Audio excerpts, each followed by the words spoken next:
Imagine you're exploring a cave in ancient Greece, maybe 2,500 years ago.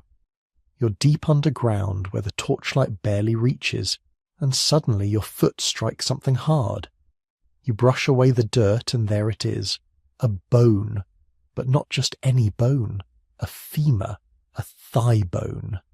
Except it's massive, twice the length of your own leg, thick as a tree branch, heavy as stone. Your mind races. What kind of creature was this? What walked the earth before us? And the only answer that makes sense, the only explanation that fits what you're holding in your trembling hands, is that once, long ago, there were giants. This isn't fantasy.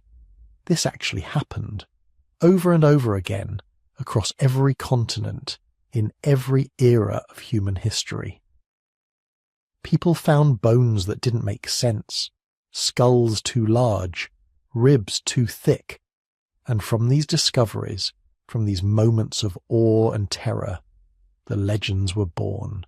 Today there are over 8 billion people on Earth, and scattered among them are thousands of stories about giants, not similar stories, not variations on a theme, but fundamentally the same story told in Greece and told in Japan, told by the Aztecs and told by the Vikings, told in the Bible and told in the oral traditions of the Paiute people of Nevada.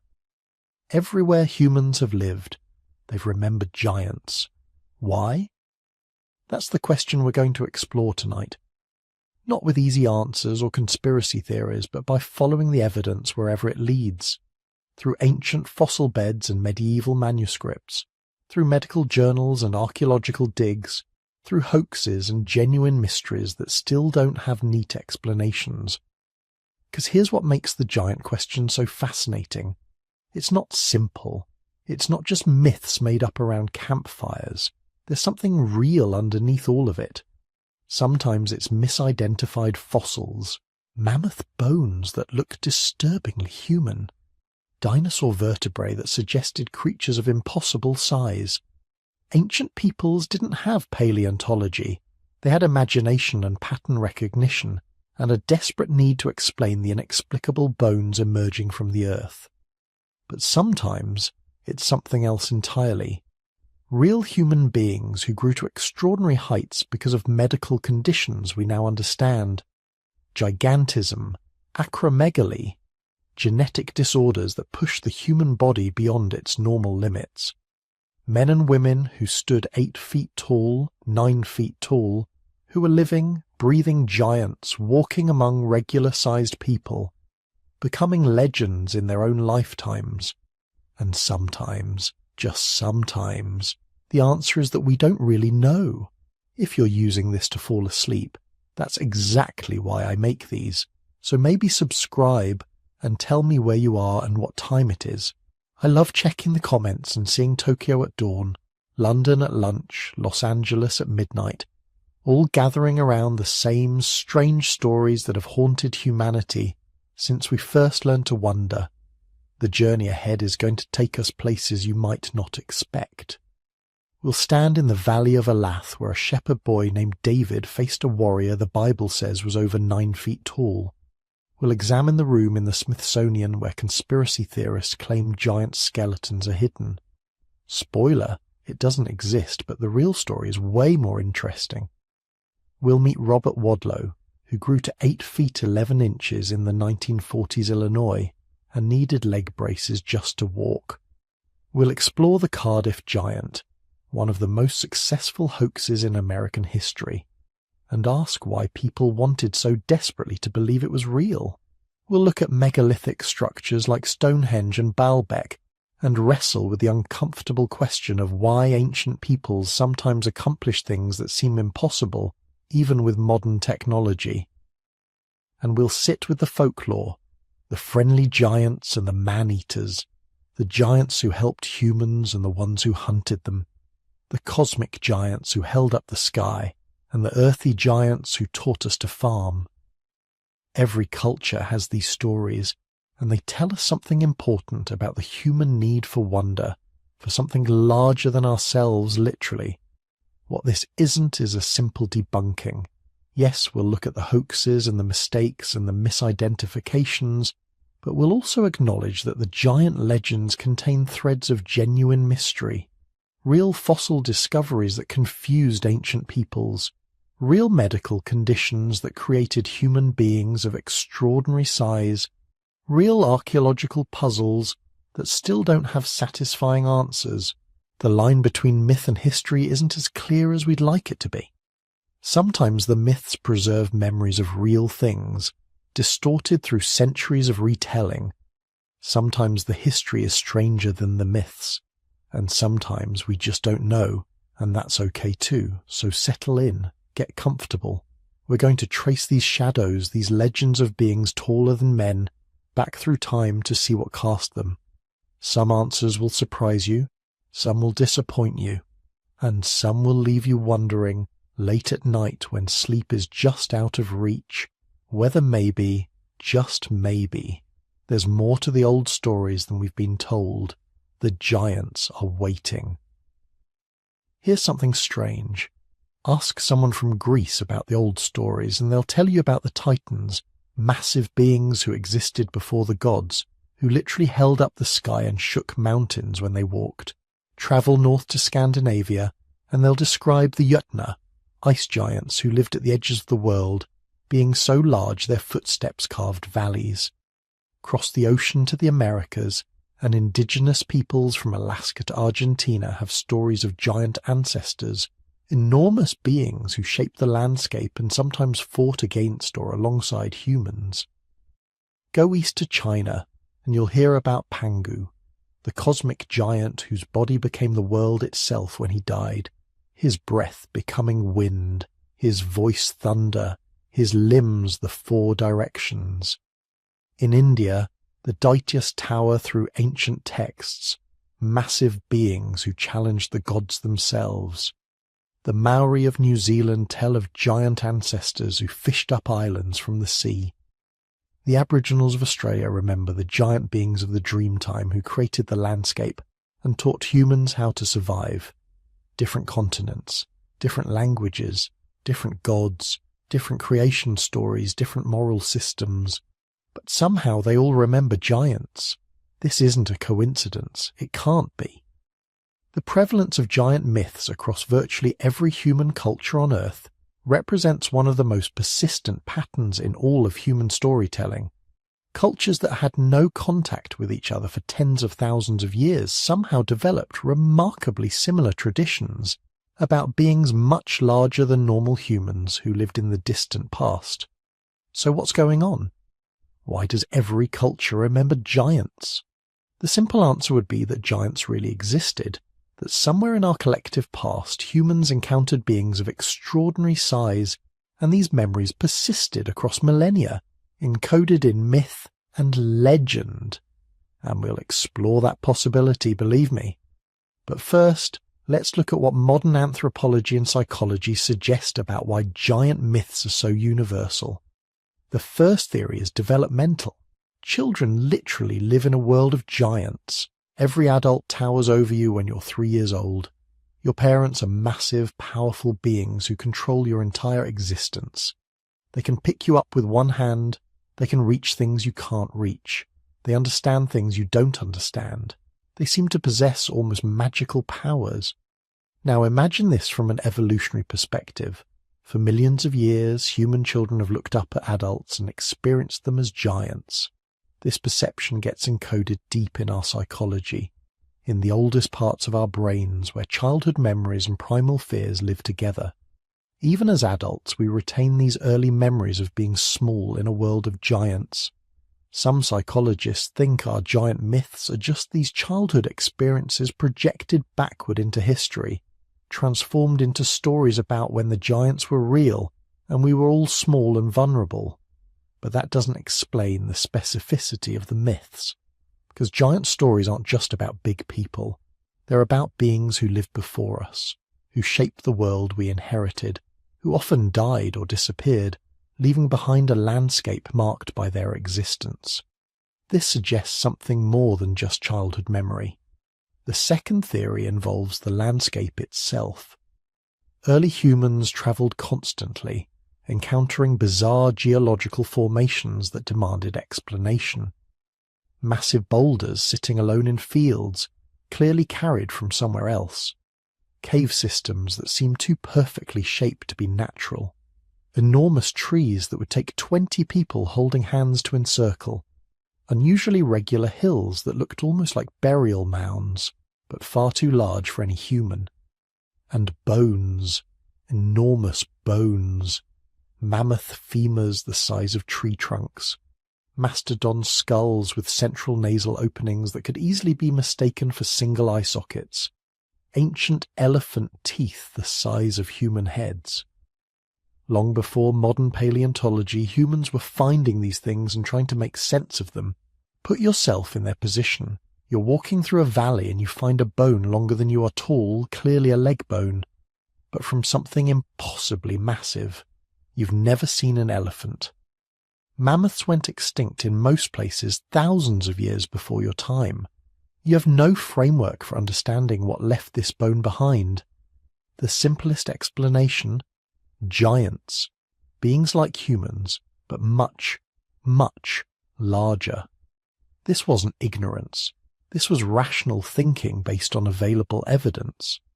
Ancient peoples were incredibly observant, deeply knowledgeable about animal anatomy from centuries of hunting and butchering. They knew what bones looked like, and these bones looked like human or animal bones, just scaled up to impossible sizes. The giant hypothesis made perfect sense. The Greek historian Pausanias, writing in the 2nd century CE, described how people in the ancient world would find enormous bones and immediately identify them as heroes from the Trojan War, or even earlier ages, when settlers in ancient Greece uncovered massive skulls with single central openings. They thought they'd found Cyclops remains. Modern archaeologists know these were extinct dwarf elephant skulls, where the nasal opening sits prominently in the centre of the skull. But without that knowledge, the Cyclops interpretation was remarkably logical. The same pattern appears worldwide. Native American traditions often located giant legends in specific places where large bones had been found. Chinese texts describe the discovery of dragon bones, which were almost certainly dinosaur fossils, but often got reinterpreted as giant human remains. Medieval Europeans finding mammoth bones declared them to be the remains of giants mentioned in the Bible. The landscape itself reinforced these interpretations. Someone had to move those massive boulders. Someone had to carve those deep valleys. Someone had to pile up those enormous hills. Regular-sized humans couldn't do it. Therefore, the work must have been done by much larger humans, by giants who lived in the age before ours, when the world was younger and beings were bigger. But there's a third layer to the giant myths that goes deeper than psychology or paleontology. Giants serve a specific role in human cosmology. They're boundary markers, transition figures, beings who exist between chaos and order, between the time before civilization and the time of humans. Look at how giants function in mythology. The Greek titans aren't just big. They represent the previous order of the cosmos, the way things were before the Olympian gods brought structure and reason. When Zeus defeats the titans, he's not just winning a battle, he's replacing one cosmic order with another. The giants have to lose so that human civilization can begin. The Norse Jötnar serve a similar function. They live in Jotunheim, at the edges of the ordered world. They're constantly threatening to break through and return everything to primordial chaos. The gods fight them not because they're evil, but because they represent the wild, untamed forces that civilization must constantly push back against. When Ragnarok comes and the giants finally break through, it means the end of the ordered world and a return to chaos. Biblical giants work the same way. The Nephilim appear before the flood, in the time when wickedness was great in the earth. They're markers of a corrupt age that must be swept away so something new can begin. The giants of Canaan that the Israelites must defeat represent the old order that must be conquered before the new order, the promised land, can be established. This pattern repeats across cultures. Giants are almost always associated with the old world, the time before proper human civilization. They shape the landscape, create geographic features, teach humans important skills, and then die or disappear, making room for us. They're the bridge between prehistoric chaos and historic order. This suggests that giant myths serve a deep psychological and cultural function. They help us process the vast stretches of time before recorded history. They provide ancestors, but ancestors different enough from us that we can understand ourselves as something new, something that came after. They let us look at a landscape clearly shaped by enormous forces and imagine agents behind those forces, beings that acted with intention rather than just blind geological process. And here's where it gets really interesting, because some researchers think these universal myths might actually preserve fragments of real human experience, not encounters with actual giants necessarily, but memories of genuinely significant events that got encoded in story form and passed down across countless generations. Think about it. Homo sapiens have been anatomically modern for at least 300,000 years. We've had language, culture, storytelling for a significant portion of that time. But recorded history only goes back about 5,000 years. That leaves roughly 295,000 years of human experience that exists only in archaeology and myth. During those unrecorded millennia, humans witnessed incredible things. They watched glaciers advance and retreat, carving valleys and moving mountains. They lived through the end of the last ice age, when sea levels rose by 400 feet, drowning coastlines and changing the entire geography of the world. They saw the extinction of megafauna, the disappearance of creatures that really were impossibly massive compared to anything alive today. They also encountered other human species, Neanderthals, who were generally shorter than modern humans but significantly more robust, with bone density and muscle mass that would have made them extraordinarily strong. Denisovans, about whom we know less, but who might have had their own distinctive physical characteristics. Perhaps even late surviving populations of Homo erectus, who were indeed generally taller than early modern humans in some regions. What if some giant myths preserve distorted memories of these encounters? Not describing Neanderthals as giants in terms of height, but in terms of strength and physical power. Not claiming that other species were literally twice as tall, but remembering that there were other kinds of humans, different humans, who lived before or alongside us and then disappeared. It's speculation, of course. Tantalizing, frustrating speculation. Because we can't know what stories our ancestors told around fires 50,000 years ago.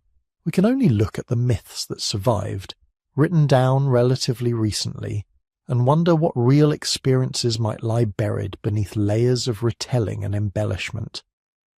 But here's what we can say with certainty.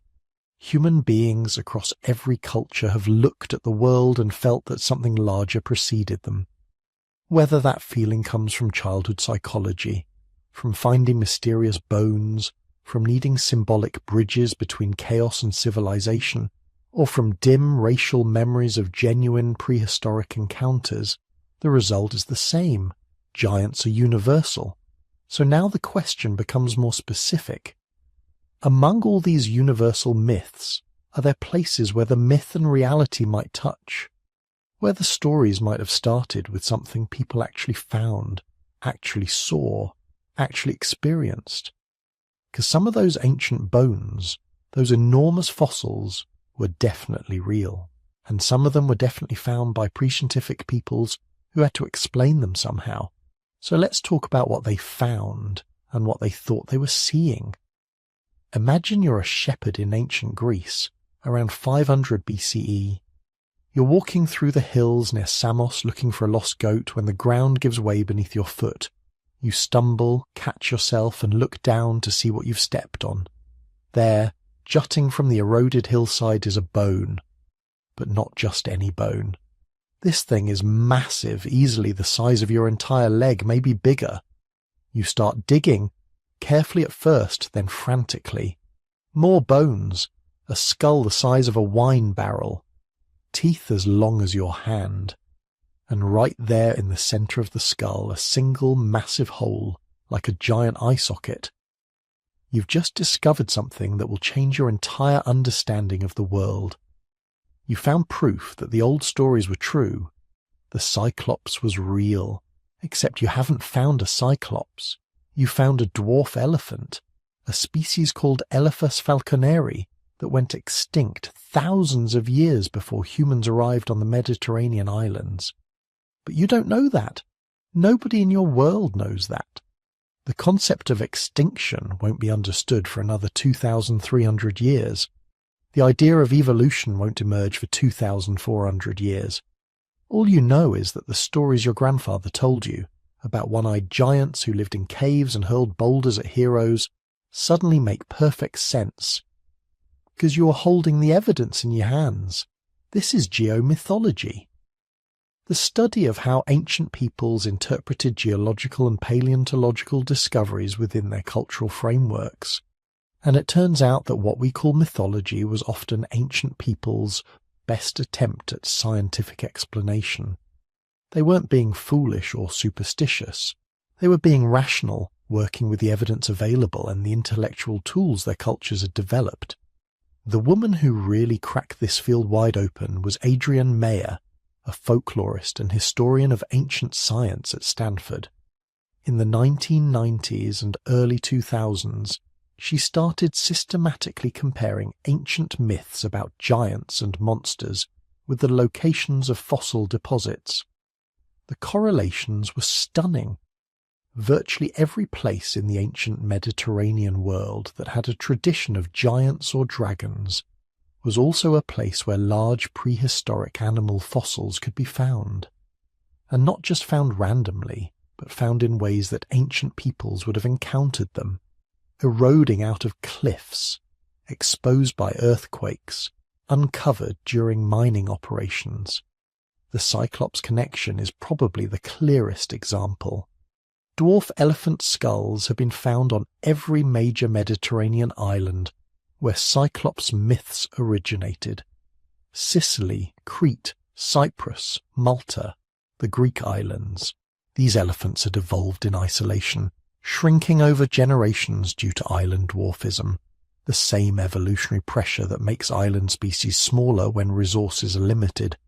But even as dwarves, they were still enormous compared to humans, and their skulls have one distinctive feature that would have blown ancient minds.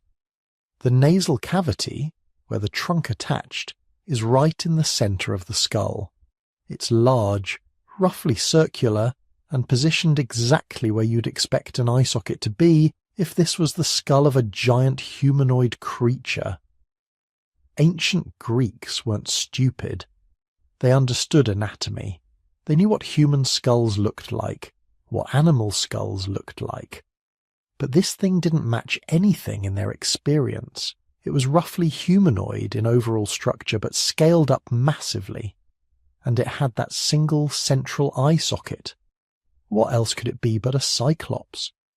The mythology fit the evidence perfectly. And here's the thing that really shows how sophisticated their thinking was.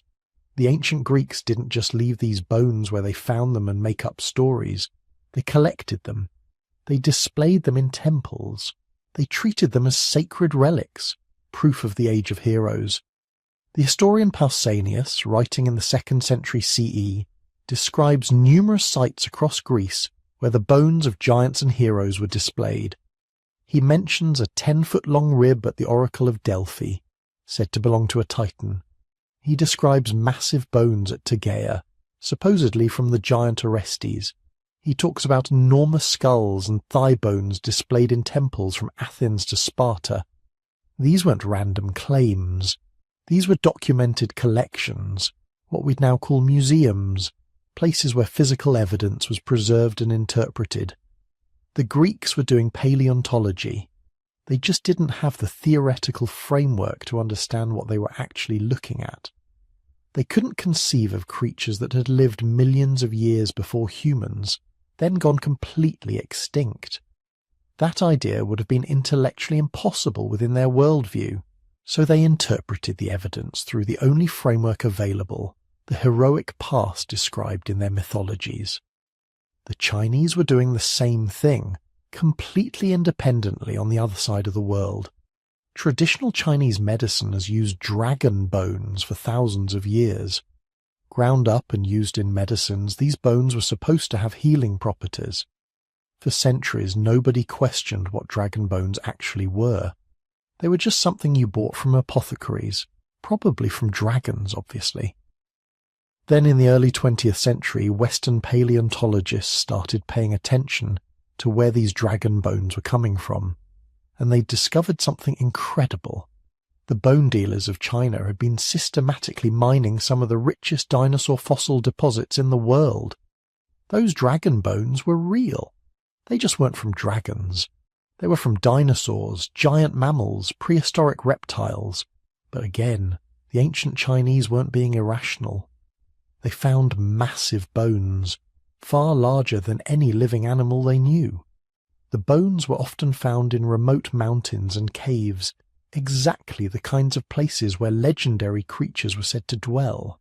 Some fossils, especially from long-necked dinosaurs, even looked remarkably serpentine when partially exposed.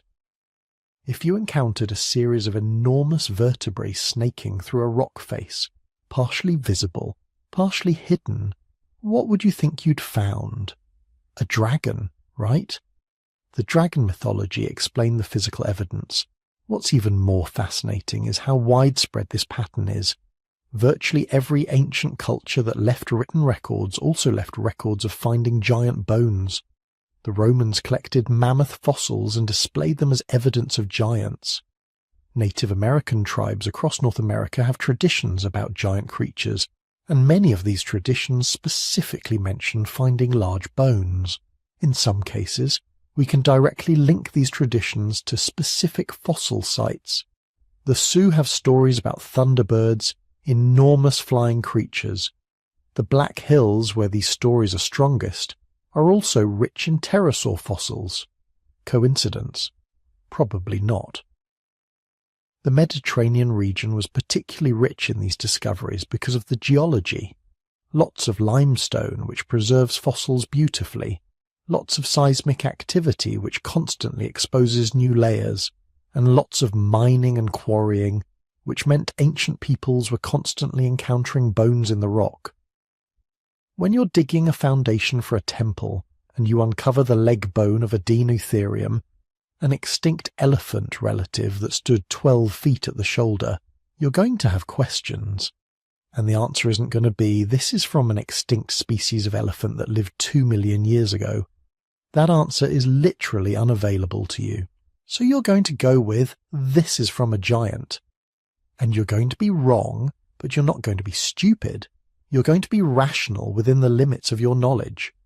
Picture what this must have felt like. You're living in a world where the oldest stories you know go back maybe 500 years, 1,000 if you're lucky. The past is already mythological to you, full of gods and heroes and creatures that don't exist anymore. And then you find this bone, this impossible, massive, undeniable physical object that proves the past was even stranger than the story suggested. It's not like finding a historical artifact. It's more like finding proof that magic was real, that the world used to be fundamentally different, that giants or dragons or monsters actually walk the earth. And the thing is, you'd be right. The world was fundamentally different. Giants did walk the earth, if you count mammoths and mastodons and ground sloths the size of elephants. Dragons did exist, if you count dinosaurs and giant crocodilians and 20-foot-long monitor lizards. The stories were right about the broad strokes. They just got the details wrong because they didn't have the conceptual tools to get them right. This is what separates ancient peoples from modern people. Not intelligence, but context. They were working with the same quality of reasoning we use today. the same pattern recognition, the same drive to explain the world. They just didn't have plate tectonics or evolutionary theory or radiometric dating or any of the other frameworks we use to understand deep time. So they did what any rational person would do. They fit the evidence into the explanatory framework their culture provided. And that framework said giants, heroes, monsters, the mythological past made manifest in stone. The fascinating thing is that this interpretation worked. It explained the evidence. It made predictions that turned out to be right. If the story said giants lived in a particular region, and you went there and dug around, you'd find giant bones. The mythology was functionally accurate, even though it was literally wrong. It was a pre-scientific but still systematic way of organizing information about the world, and in some ways, it's not that different from what we do today. We find evidence and fit it into the theoretical frameworks our culture provides. The difference is that our frameworks are more accurate, more predictive, better at explaining the full range of evidence. But we're still doing the same basic thing, trying to make sense of a world that's much stranger and older and more complex than our everyday experience suggests. The ancient Greeks who displayed those cyclops skulls in their temples were doing science, just not modern science. They were collecting evidence, forming hypotheses, creating explanatory frameworks. They were wrong about what the bones were, but they were absolutely right that the bones meant something important, that the past was stranger than anyone imagined, that the world had once been home to creatures that no longer existed. They just called those creatures titans instead of Pleistocene megafauna. Different words, same wonder, same very human drive to understand where we came from and what came before us. Genesis 6 verses 1 through 4. 11 lines of text that have generated thousands of years of speculation, debate, and absolute fascination. The Nephilim were on the earth in those days, and also afterward, when the sons of God came into the daughters of men, and they bore children to them. These were the mighty men that were of old, the men of renown. 11 lines, that's all we get. No detailed descriptions, no origin story, no explanation of what happened to them. Just this cryptic reference to beings who are apparently important enough to mention, but not important enough to explain. The ancient scribes who compiled these texts assumed everyone knew what they were talking about. They assumed the Nephilim were common knowledge, part of the shared cultural memory of the ancient Near East. But that knowledge didn't survive intact. What we're left with is fragments, hints, shadows of a story that once made perfect sense to its original audience. The word Nephilim itself is mysterious. Hebrew scholars have debated its etymology for centuries. Some derive it from the root nephal, meaning to fall. This gave rise to that single translation choice shaped how Western civilization would understand these beings for the next 2,000 years. But here's what's interesting. The original Hebrew doesn't necessarily emphasize physical size. It emphasizes power, might, reputation. The Nephilim were Gibborim, mighty ones. They were men of the name, people whose reputations preceded them. In ancient Near Eastern culture, that could mean a lot of things.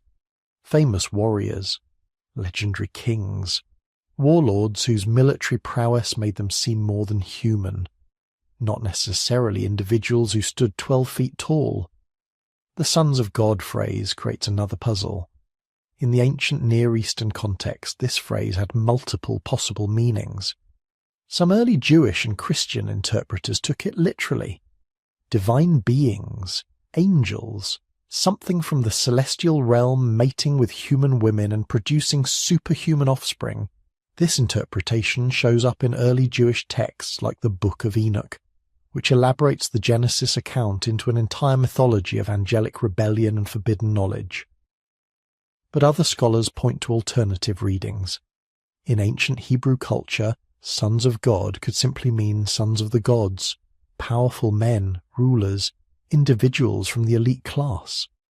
The narrative might be describing intermarriage between noble lineages and common people, or between different ethnic groups, or even between the descendants of Seth and the descendants of Cain, if you follow the genealogical reading. The vagueness isn't accidental. The text seems designed to be read on multiple levels, offering different meanings to different audiences. What matters for our purposes is this. By the time other biblical texts reference giants, the writers assume these beings are real, physical, and dangerous. Numbers chapter 13 gives us the next major giant reference. The Israelite spies have returned from scouting Canaan. They report, "We saw the Nephilim there. The descendants of Anak come from the Nephilim.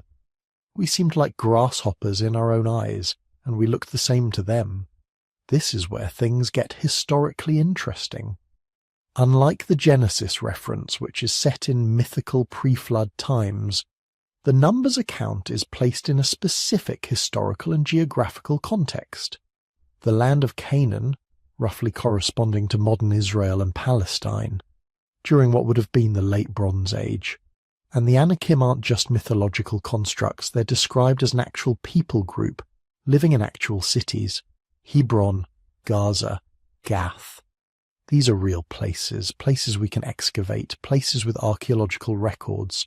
So did the Anakim actually exist? Almost certainly yes. But were they giants in the physical sense? That's where it gets complicated. The key phrase is, "we seemed like grasshoppers in our own eyes."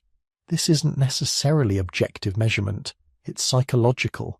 The spies were terrified, they felt small, they felt overwhelmed, and in ancient Near Eastern warfare, perception mattered as much as reality. Archaeological evidence from Bronze Age Canaan shows us what the Israelite spies would have encountered. Fortified cities with massive walls, professional armies equipped with bronze weapons and chariots, urban populations that had been living in cities for thousands of years, while the Israelites were recent nomads. From the perspective of desert wanderers facing militarily superior urban civilizations, these people would have seemed like giants, not because they were literally 8 feet tall, but because they represented an overwhelming tactical and technological advantage.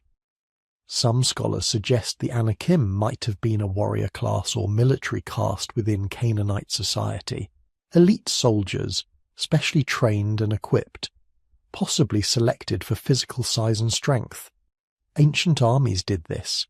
The Greeks had their Spartans, the Persians had their immortals, warrior elites who cultivated reputations for being larger than life. Add a few generations of legends, some natural storytelling exaggeration, and you get giants. But the biblical text preserves hints that something more complex was happening. The Anakim are associated with specific cities, particularly Gath. And Gath brings us to the most famous biblical giant of all, Goliath, 1 Samuel 17. The Philistine champion emerges from the ranks. The text gives us specific measurements, 6 cubits and a span. Using the standard ancient Israelite cubit of about 18 inches, that gives us roughly 9 feet 9 inches. A genuine giant by any measure. Except there's a problem. The oldest manuscripts we have don't agree on Goliath's height. The Hebrew Masoretic text, which most modern Bibles follow, gives us the 6 cubits and a span figure. But the ancient Greek Septuagint and the Dead Sea Scrolls fragments that preserve this story give us a different number. 4 cubits and a span. That's about 6 feet, 9 inches.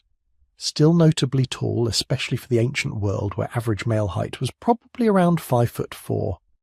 But not superhuman, not impossible, just a very large man. So which number is correct? Scholars debate this, but many lean toward the 4-cubit reading being original. Here's why. Scribes copying text had a tendency to make stories more dramatic, not less.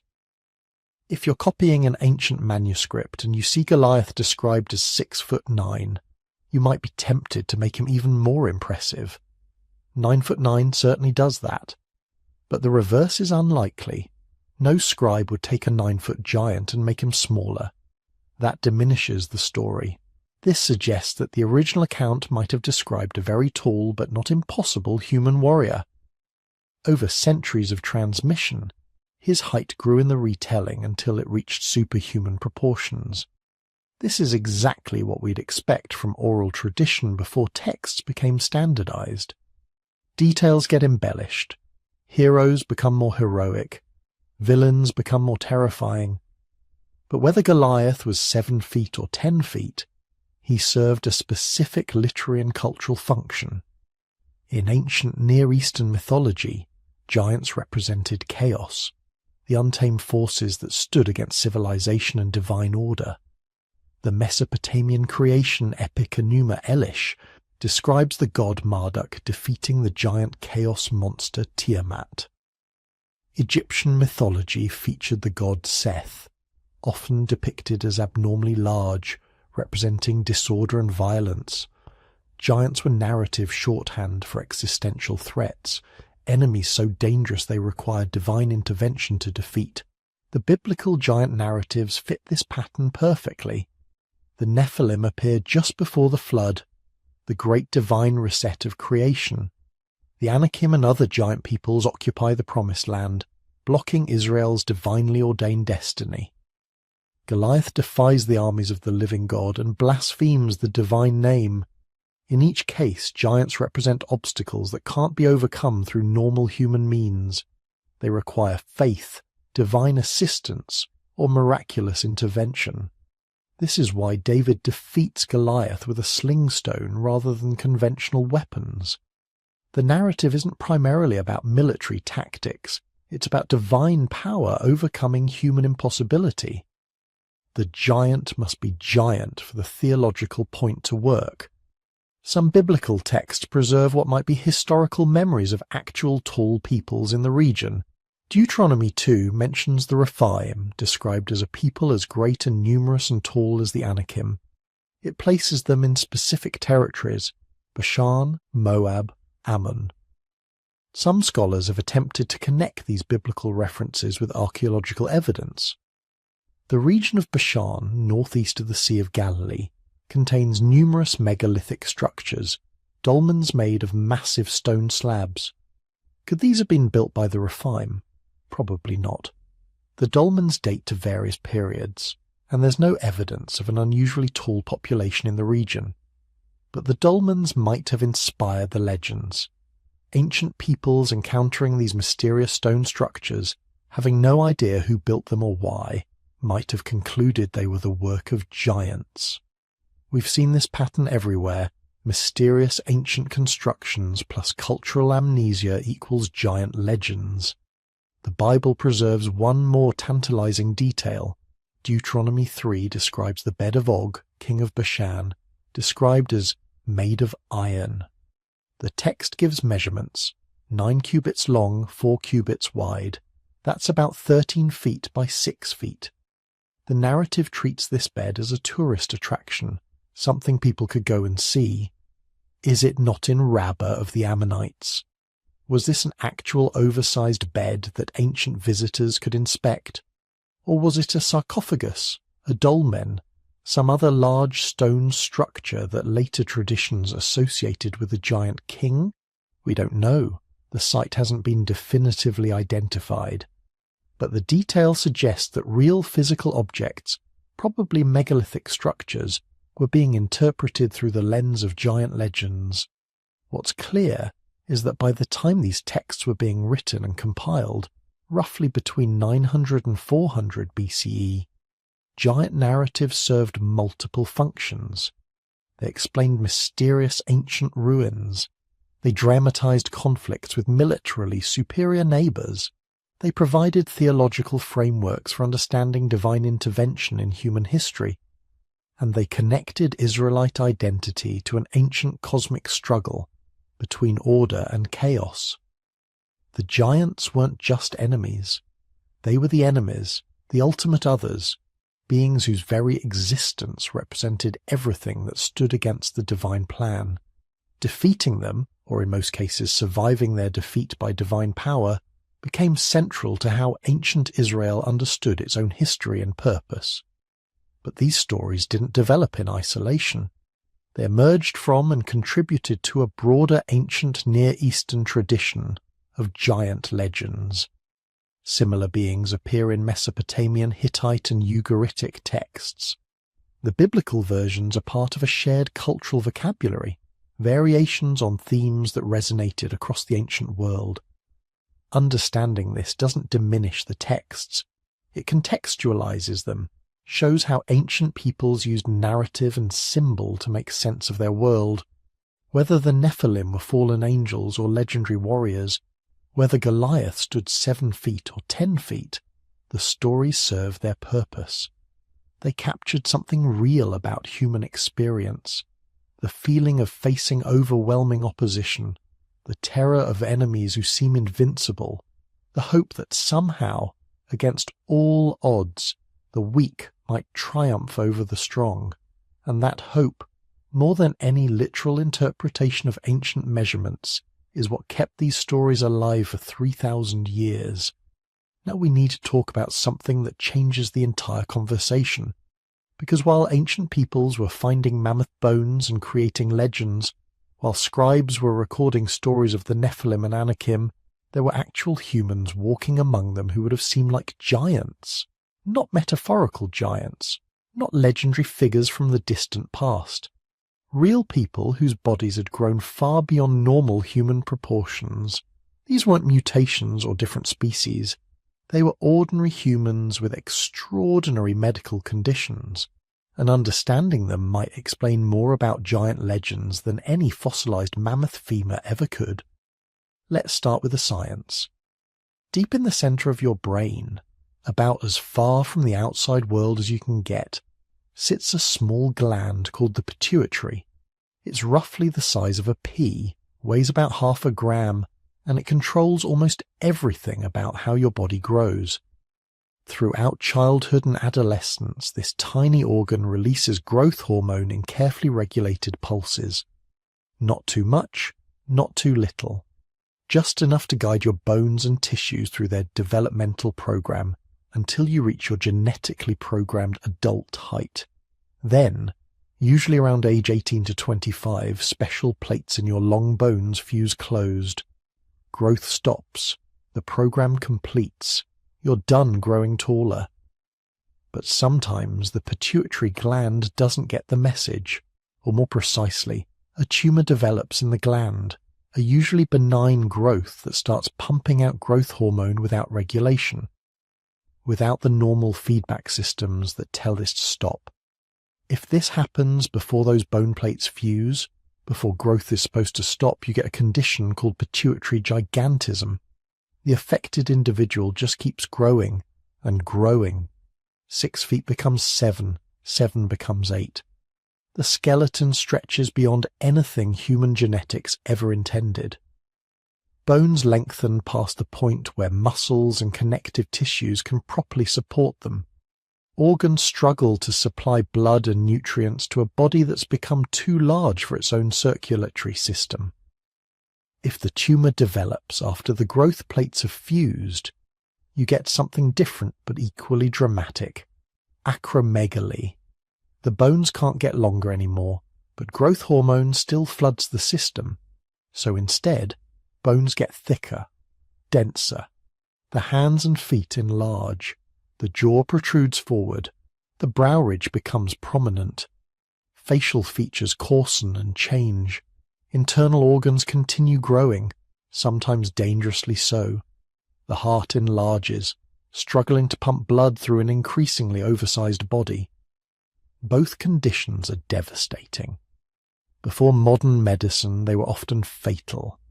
The strain on the heart, the susceptibility to infections, the joint problems, the metabolic complications. Most people with untreated pituitary gigantism didn't live past 30. Many died much younger, but some survived. Some lived long enough to become legends in their own time.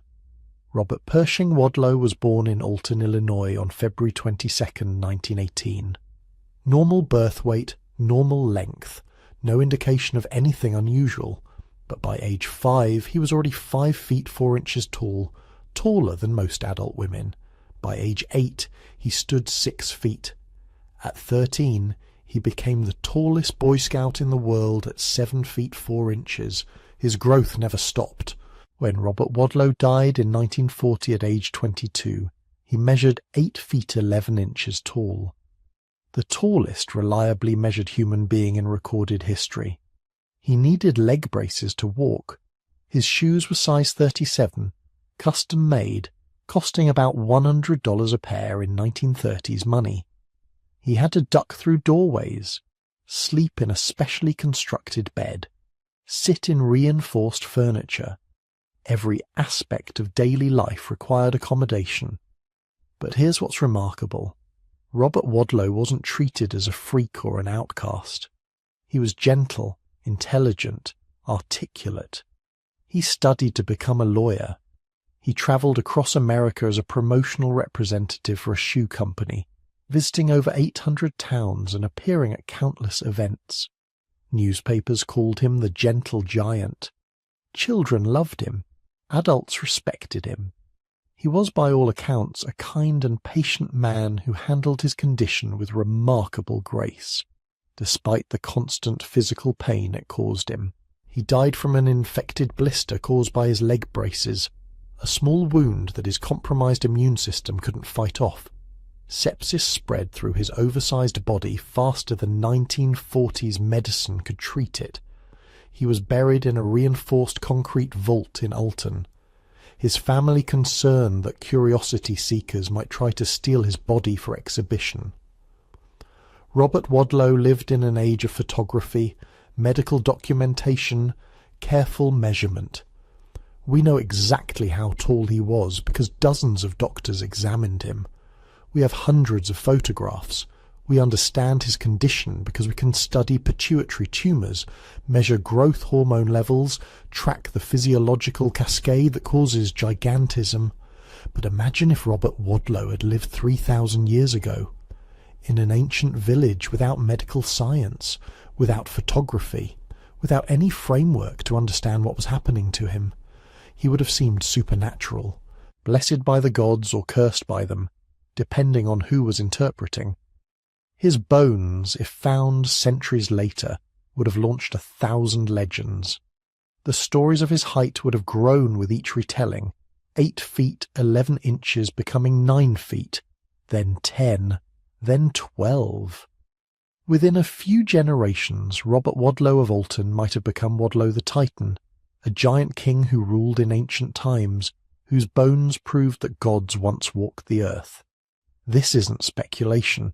We can see exactly this pattern in historical records. Throughout history, individuals with gigantism and acromegaly appear in documentation, often surrounded by mythology and supernatural interpretation. The Romans wrote of giants in their midst. Medieval chronicles describe individuals of extraordinary stature, often as warriors or guards. Chinese records mention towering generals. Every culture has these accounts, but it's the medical details that get really interesting. Because once you know what to look for, you can sometimes diagnose ancient giants from their descriptions alone. Take Goliath, the Philistine champion from the Valley of Elah. The biblical text describes him as 6 cubits and a span, probably somewhere between 9 and 10 feet tall by ancient measurements. Impossible? Maybe. But the description includes other details that medical researchers have found fascinating. First, Goliath needed an armor-bearer to walk before him, carrying his shield. Why? A warrior that size should be perfectly capable of carrying his own equipment, unless his joints were compromised, unless the bone growth in his hands and arms made it difficult to grip weapons effectively, both common symptoms of acromegaly. Second, the text emphasizes that Goliath challenged the Israelites twice daily for 40 days, but always from a distance. He never charged, never advanced. He stood and shouted challenges. Why would a supposedly fearsome warrior stay at range, unless he couldn't see well? Pituitary tumours often compress the optic nerves. Peripheral vision goes first. People with advanced acromegaly sometimes develop tunnel vision, able to see straight ahead but blind to anything approaching from the sides. Now watch what David does. He doesn't approach head-on. He circles. He uses a sling, attacking from a distance, probably from an angle where Goliath's compromised peripheral vision couldn't track the movement. And when the stone strikes Goliath in the forehead, exactly where an enlarged brow ridge would be most prominent in someone with acromegaly, the giant falls forward, loses balance, can't recover. Exactly what you'd expect from someone whose proprioception and coordination were compromised by a pituitary tumour. This doesn't diminish the story. It makes it more human, more real. David wasn't facing a supernatural monster.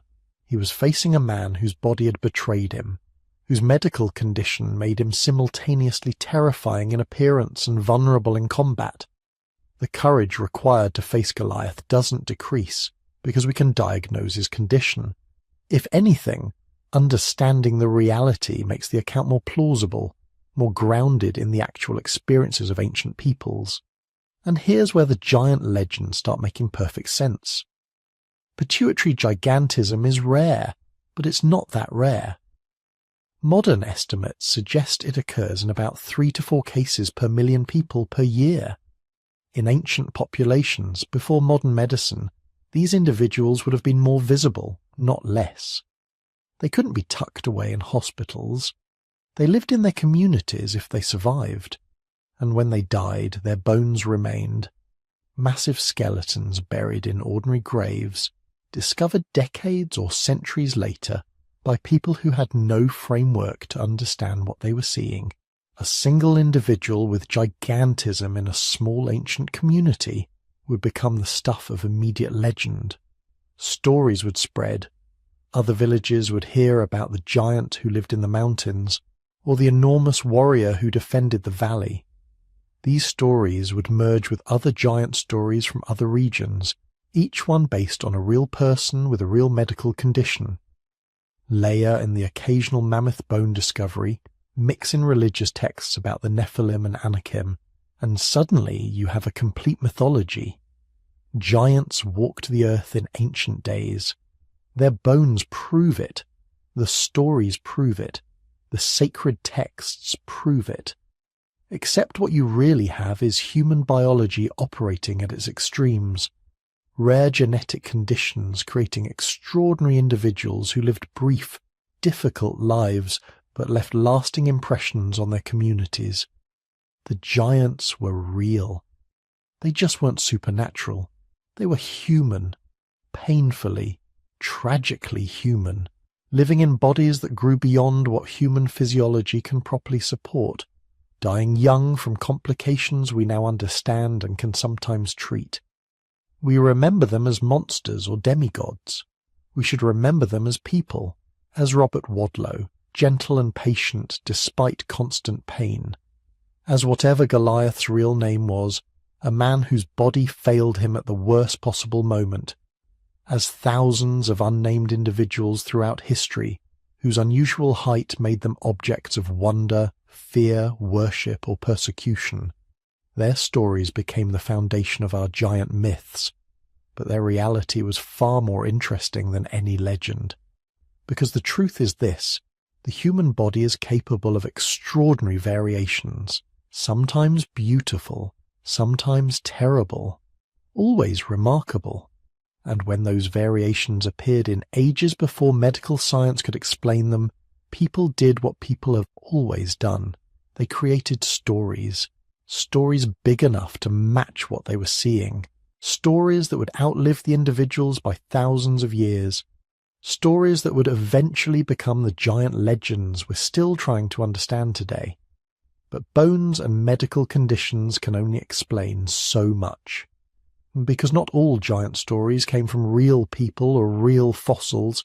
Some were deliberate fabrications, hoaxes designed to deceive, and those stories somehow became just as powerful as the real ones. October 16th, 1869, a farm in Cardiff, New York. Two workers are digging a well behind a barn. The soil is typical upstate New York ground, rocky, stubborn, the kind that makes you earn every foot. They're about 3 feet down when their shovels hit something solid. Not rock exactly, something different. They keep digging, clearing away dirt, and then one of them stops, steps back, calls for the other to look. There's a foot, a human foot, but it's massive, 3 feet across, and it's made of stone. Within hours the farmyard is crowded. Neighbours arrive first, then people from town. Word spreads fast in 1869, faster than you'd think. By evening there are hundreds of people standing around the pit, staring down at what's emerging from the soil. A giant, a perfect petrified giant over 10 feet tall, lying on its side with one hand on its stomach. The detail's incredible. You can see fingernails, pores in the skin. The expression on its face seems peaceful, almost serene, like he'd just laid down for a rest thousands of years ago and turned to stone.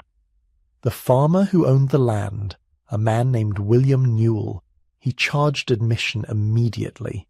50 cents to view the giant. People lined up. They came from Syracuse, from Albany, from all over New York State.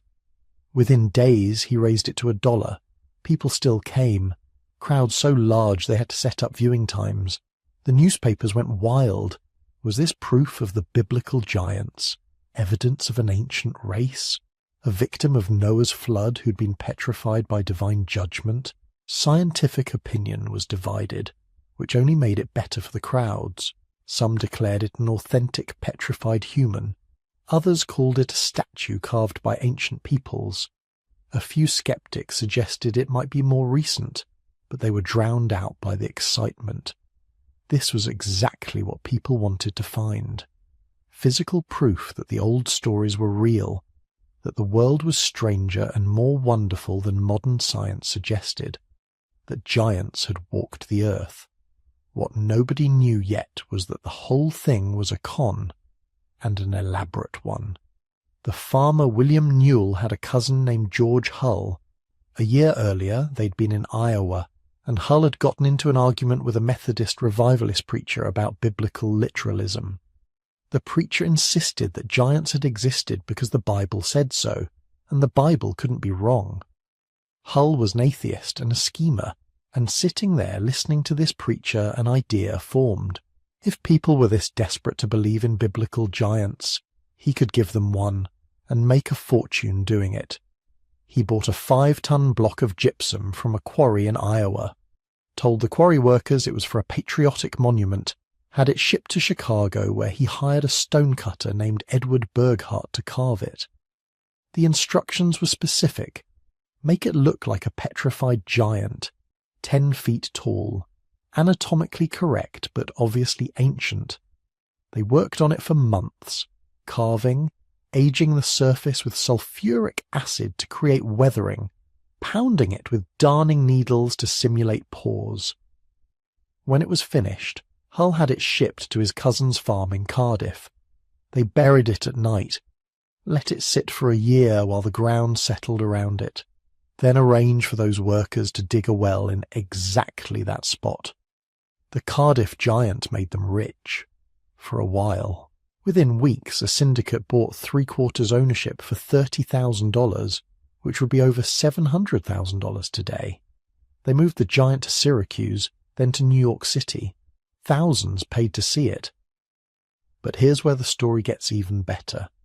P.T. Barnum, the greatest showman in American history, he wanted in. He offered to buy the giant.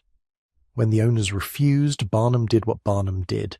He commissioned a replica, a fake of a fake, and he advertised his as the real Cardiff giant, claiming the one in New York was the forgery. The owners sued. The case went to court. And during the trial, the whole hoax unraveled. The stonecutter testified. Hull confessed. The judge ruled that Barnum couldn't be sued for calling his fake giant real because the original was fake too. You can't claim damages for counterfeiting a fraud. But here's the wildest part. Even after everyone knew it was a hoax, people still paid to see it. The giant still drew crowds. Because knowing it was fake didn't make it less interesting. It just changed what they were looking at. Not a petrified ancient, but proof that Americans in 1869 wanted so badly to believe in giants that someone could make a fortune giving them one. The Cardiff giant wasn't the first giant hoax. It wasn't even close. Throughout the 19th century, newspapers regularly reported discoveries of giant skeletons. 7 feet, 8 feet, 10 feet, 12 feet tall. Most were exaggerations of normal remains. Some were misidentified animal bones, a few were deliberate frauds, but they all shared something in common. People believed them, or wanted to. In 1877, a photographer in Colorado created a series of images showing prospectors posing with enormous petrified giant. The photos circulated widely, published in newspapers across the country. They were obvious fakes if you looked closely. The scale was wrong, the lighting inconsistent, the giant made of plaster. But people wanted to believe, so they did. Other hoaxes were more ambitious. In the 1890s, newspaper accounts described discoveries of entire giant cities in remote caves, ancient copper mines worked by people of enormous stature, mummified giants in dry caves throughout the West. Most of these stories originated with journalists who knew a sensational story sold papers. Some came from local boosters trying to attract tourists. A few came from genuine misunderstandings, people finding large animal bones and interpreting them through the lens of what they expected to find.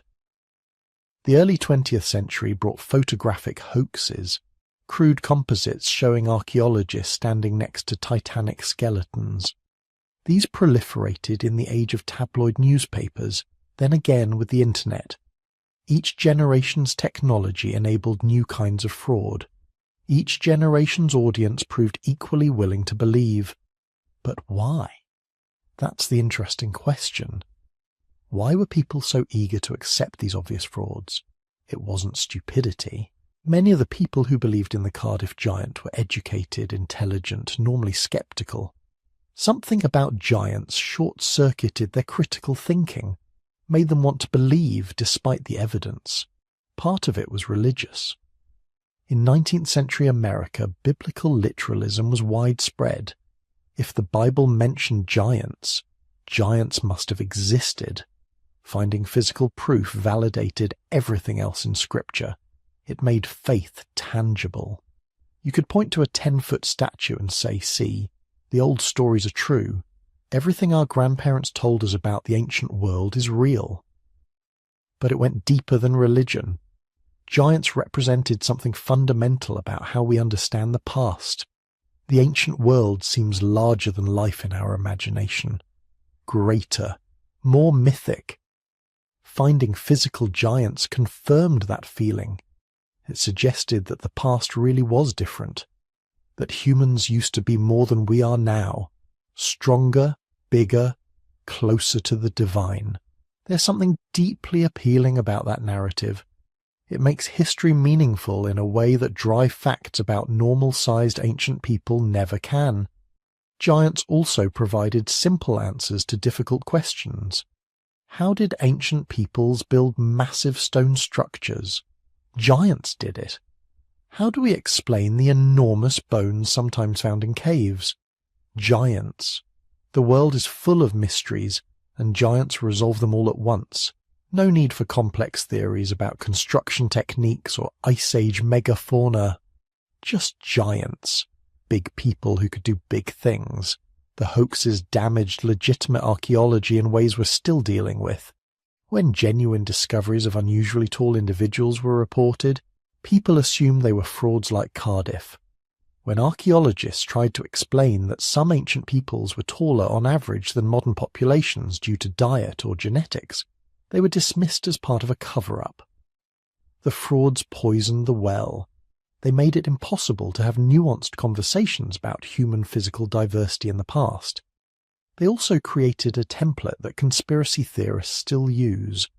The basic structure is always the same. announce a sensational discovery, provide dubious evidence, claim mainstream scientists are suppressing the truth, point to the suppression as proof of the discovery's importance. The Cardiff giant wasn't the first time this pattern appeared, but it refined it. It showed that you could make money and gain attention by giving people what they wanted to believe, regardless of truth. And yet, there's something understandably human about all of it. We want the world to be full of wonders. We want the past to be dramatic and strange. We want there to be mysteries still unsolved, secrets still hidden. Giants satisfy all these desires at once. They're big enough to see, concrete enough to believe in, but rare enough to remain magical. When someone announces they've found a giant, what they're really saying is that the world is more interesting than you thought. That beneath the ordinary surface of farms and caves and archaeological sites, there are extraordinary things waiting to be discovered. That magic hasn't entirely left the world. For people living in an age of increasing scientific rationality, where every mystery seems to have a mundane explanation, giants promised something more. They promised wonder. The desire for wonder sometimes overrides critical thinking, not because people are foolish, but because wonder feels necessary. A world without mysteries is a world diminished. A past populated entirely by normal-sized people doing explicable things with understandable tools feels less meaningful than a past where giants walked and the impossible was commonplace. So we made giants. When we couldn't find them, we carved them.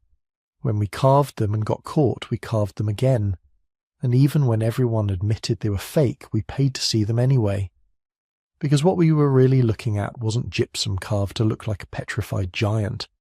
It was our own longing, our own hunger for a world larger and stranger than the one we inhabit.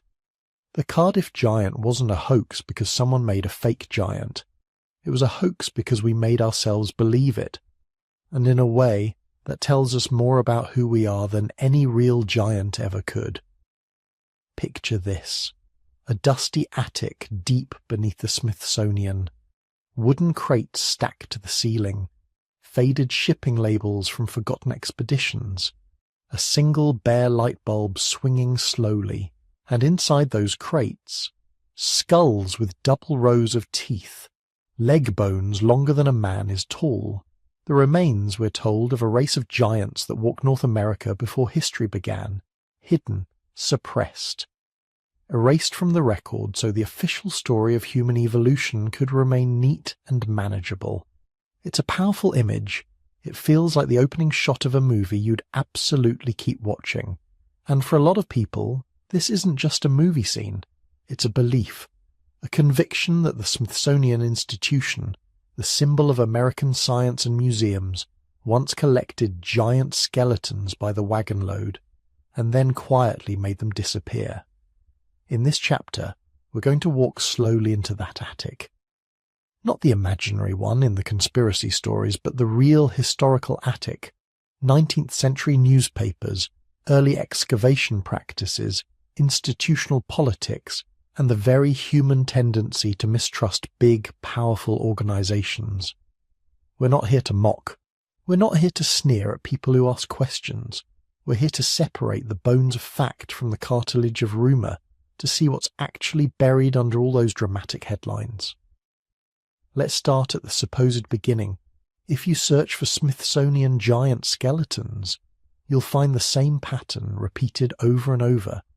Screenshots of old newspaper clippings, paragraphs with breathless language, giant skeleton unearthed, bones measuring 10, even 12 feet tall, turned over to the Smithsonian for further study, then the punchline, and after that, nothing. No museum display, no published report, just silence. Convenient silence, the conspiracy theory says. But where did these headlines come from? To answer that, we have to step back into the 1800s, the age of telegraphs and typesetting, the age when newspapers were trying to do, in ink and paper, what clickbait headlines do on your phone today. Grab your attention before you turn the page, or buy a different paper. In the late 19th century, American journalism had a very specific flavour. Historians call one strain of it yellow journalism. Highly competitive city newspapers would run sensational stories with minimal fact-checking, because being first mattered more than being right. Reports would bounce from one paper to another through wire services, changing a little with each retelling. A local farmer finds some big bones in a mound. The first article might say, unusually large skeleton. The next in a neighbouring city might upgrade that to giant skeleton. By the time the story reached a major metropolitan paper, the skeleton is 7 or 8 feet tall, maybe more, because more sells better than about average, maybe a bit tall. Measurements were often reported without context or precision. A femur 2 feet long might have been measured quickly with a stick or guessed by eye. A skeleton said to be 9 feet might have been an estimate over the curve of the grave, not an actual bone-by-bone reconstruction. And sometimes, frankly, numbers were just inflated because no one in the printing office had ever seen an actual detailed osteology report. Now add something else. The 1800s were also the heyday of what we might call mound fever in North America. Thousands of earthen mounds built by indigenous cultures were being dug into by farmers, amateurs, treasure hunters, and eventually professional archaeologists. Finds were real, artifacts were real, human remains were real. But the people doing the digging were not always very careful, and the people doing the writing were rarely experts. This is where the Smithsonian enters the story. The Smithsonian's Bureau of American Ethnology and related programs did in fact send researchers into the field. They did in fact receive bones, artifacts and skeletal remains collected from mounds and burial sites. Their annual reports, many of which are now freely available online, describe hundreds, even thousands, of skeletons studied in the late 19th and early 20th centuries. These skeletons are not imaginary. They're not part of a cover-up. They're part of the documented history of North American archaeology. But here's the important part. When you read those reports carefully, you don't find 10-foot giants. You find normal ranges of human height, with a few individuals who are tall for their time, maybe 6 feet, maybe a bit more, standing out in populations where the average was closer to 5'6" or less. So how do we get from a few tall individuals to suppressed race of giants? Through a mix of misunderstandings, exaggerations, and the natural half-life of rumour.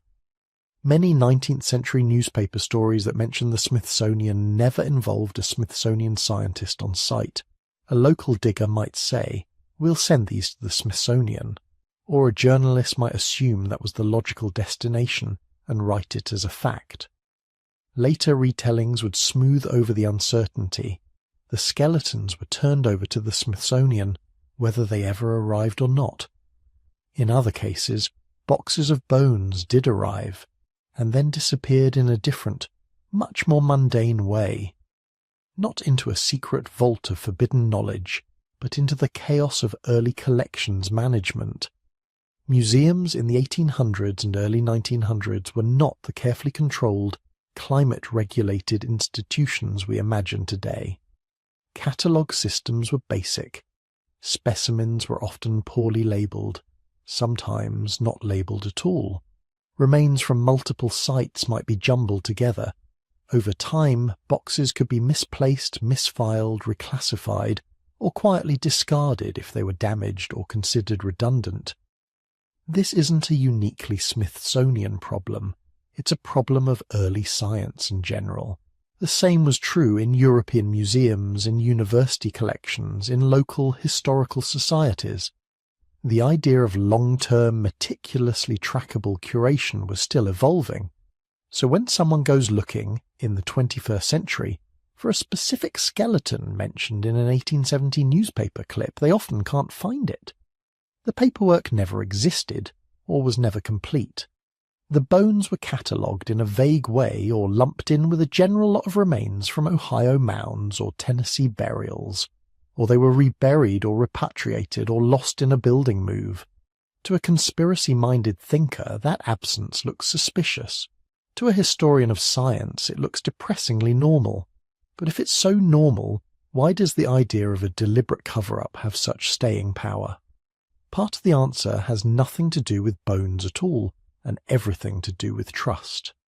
Large institutions, governments, churches, universities, museums have made real mistakes. They've misinterpreted data. They've enforced harmful narratives. They've ignored indigenous voices.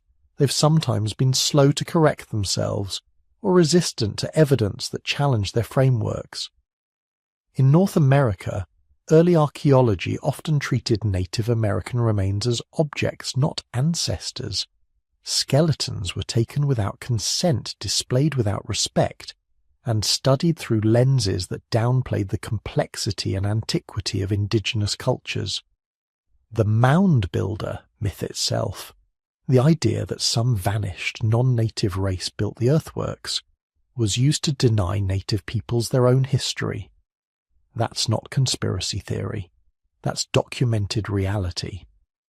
So when people today hear that thousands of skeletons were dug up, carted off, and then disappeared into museum basements, it's not unreasonable for them to be skeptical, especially when those same institutions were, for generations, slow to acknowledge the full humanity and sophisticated achievements of indigenous societies. Institutional distrust doesn't grow in a vacuum. It grows in the soil of real grievance. And yet, acknowledging those wrongs does not require us to accept every story that grows out of that distrust. We can say, very clearly, early archaeology did harmful things. It mishandled remains. It misinterpreted data. It sometimes erased indigenous voices.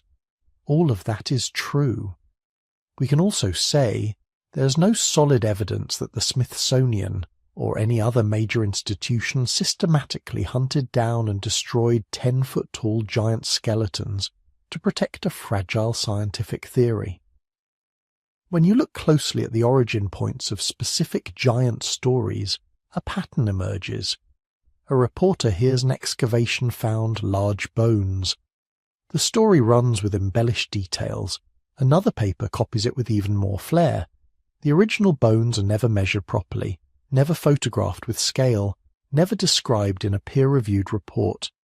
Decades later, all that survives is the clipping. Conspiracy websites collect hundreds of such clippings and lay them out like tiles in a mosaic, pointing to the pattern. But a pattern of noisy, low-quality data is not the same as a pattern of suppressed truth. It's often just a pattern of how news travelled before fact-checking and standardised reporting. Then, in the late 20th and early 21st centuries, the Internet did what the telegraph did a century earlier, but faster. Old newspaper archives were digitised. Headlines about giant skeletons were suddenly searchable. Forums and videos and blogs began to stitch them together, add ominous music, and ask why the Smithsonian was so quiet. The answer is slightly less cinematic, because most of those stories never involved real giants in the first place. Many involved normal humans, described with loose language. Some involved animal bones misidentified by amateurs. Some involved hearsay that never even reached a scientist. Every now and then, someone will point to an old photograph, grainy black and white, showing enormous bones arranged like dinosaur displays, towering over tiny workers in hats. These images often turn out to be modern hoaxes created with Photoshop or optical illusions from forced perspective. In some cases, they're actual archaeological photos that have been rescaled or miscaptioned. None of this means we should stop asking questions about how history is recorded. It doesn't mean we have to abandon the sense of wonder that makes us lean forward when we hear the word giant. It just means that, as with the bottlenecks and lost human species we talked about earlier, reality is often both stranger and subtler than the simplest story. Instead of a neat narrative of giants existed, Smithsonian destroyed them, we find a messier picture. Real tall individuals standing out in shorter populations. Real mounds, built by real cultures whose descendants are still here. Real bones, often handled clumsily, sometimes lost, sometimes mislabeled, sometimes finally returned to their communities under modern repatriation laws. We also find a deep, ongoing conversation about who gets to tell the story of the past. Museum curators, indigenous elders, geneticists, local historians, amateur researchers, skeptical bloggers, giant enthusiasts. Everyone is, in one way or another, trying to claim a piece of the narrative. In that sense, the Smithsonian conspiracy is less about boxes of bones in a hidden basement, and more about a public negotiation over authority. When people say they're hiding the giants, they are perhaps also saying, we don't entirely trust the people who tell us what is and isn't possible. And that feeling is worth listening to, even if the specific claim about 12-foot skeletons doesn't hold up. So, as you lie there, drifting, imagine a different kind of attic in the Smithsonian. Not one filled with gigantic skulls, but one filled with paper, handwritten field notes from 1887, fading catalogues, letters from local collectors, newspaper clippings glued into scrapbooks, the fossil record of how stories themselves evolve. In those pages you can see the transformation. A tall skeleton becomes a giant. A large femur becomes evidence of a lost race. An institution that actually did gather enormous amounts of data on indigenous cultures becomes, in the popular imagination, the villain of a grand cover-up. But you can also see something else. The same curiosity that drives people to search for giants is the curiosity that drove early archaeologists into the mounds, that drives modern scientists to sequence ancient DNA, that drives storytellers to sit up late, wondering what came before us. Instead of dismissing that curiosity, we can redirect it. If there are no 10-foot-tall skeletons hidden away, what else might be hiding in plain sight? Unknown lineages glimpsed in our genomes, lost cities slowly emerging from under forest canopies, misinterpreted artifacts that, when revisited, tell a very different story about who built what and when. The real conspiracy, if there is one, is quieter and more profound. The universe seems to insist on being more complex than our favourite legends. The past refuses to stay simple. Every answer births new questions, and the giants, whether they lived only in myths or as unusually tall individuals misunderstood by their neighbours, still loom over our imagination. In the next chapter, we'll leave the basements and archives behind and step out into the open air to meet the real giants of recorded history, the people whose heights were measured, whose clothes still exist, whose footsteps we can almost follow. Not hidden, not suppressed, just waiting to be seen for what they truly were. Close your eyes for a moment and imagine you've just stepped out of a thatched hall in the Bronze Age. You're an ordinary person for your time, maybe 5'4", 5'5" if you're lucky. The world around you is built to that scale. Doorways, beds, tools, all shaped for bodies roughly your size. Now picture a stranger walking into your village. He has to duck through the doorway. His shoulders barely clear the lintel. When he stands up straight, he's not just taller than everyone else. He's a head, a neck, and part of a chest above your tallest warrior. 6'6", maybe 6'8". In a crowd of people a full foot shorter, he doesn't just look tall, he looks impossible. That feeling of seeing a body that doesn't fit your expectations of what a human can be is at the heart of our stories about giants. And it turns out history is full of people who would have seemed just as unbelievable in their own time as any fairy tale titan. Let's meet a few of them. Angus MacAskill was born in 1825 on the Isle of Berneray in the Outer Hebrides, off the coast of Scotland, and grew up in Nova Scotia. He wasn't a sickly child warped by disease. By all accounts, he was proportionate, strong and healthy. but he didn't stop growing when everyone else did. Angus is often cited as the tallest, non-pathological giant in recorded history, meaning he probably didn't have a tumour or classic gigantism. Contemporary measurements and multiple witnesses put him around 7'9". His hands could reportedly span over a foot. His shoes were more like small boats. He wasn't just tall, he was powerful. Stories describe him lifting a 300-pound barrel to a ship's deck, effortlessly straightening iron bars that others couldn't bend, carrying full-grown men under each arm. Some of that is undoubtedly myth-making. But enough reports agree that we can be fairly confident he was far beyond normal human strength. In a modern city, Angus would stand out. In the mid-19th century, when average male height in many regions was closer to 5'6", he might as well have been another species. People flocked to see him. He toured with circuses. Queens and kings invited him to court. To them, he wasn't just unusually tall, he was a living giant. A few decades later, in the American South, another extraordinary figure grew up in a completely different world. John William Rogan was born in Tennessee in 1868, the son of formerly enslaved parents. His childhood was ordinary until around age 13, when his body began an explosive growth spurt. Unlike Angus, John probably suffered from a severe form of gigantism or related endocrine disorder. His bones grew faster than his joints could handle. Walking became painful, then impossible. But he never stopped growing upward. By the time he reached adulthood, John Rogan is believed to have stood around 8'9". Even allowing for some exaggeration, his height is well documented by photographs, medical examinations, and a life mask. He remains one of the tallest individuals reliably measured in history. Yet his life was not a fairy tale. He moved about in a custom wheelchair. He made a living selling postcards with his image.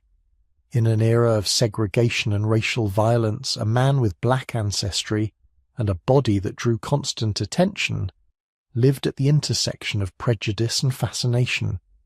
People who visited him didn't just see an unusually tall person. They saw a frame that pushed the limits of what human bones can support.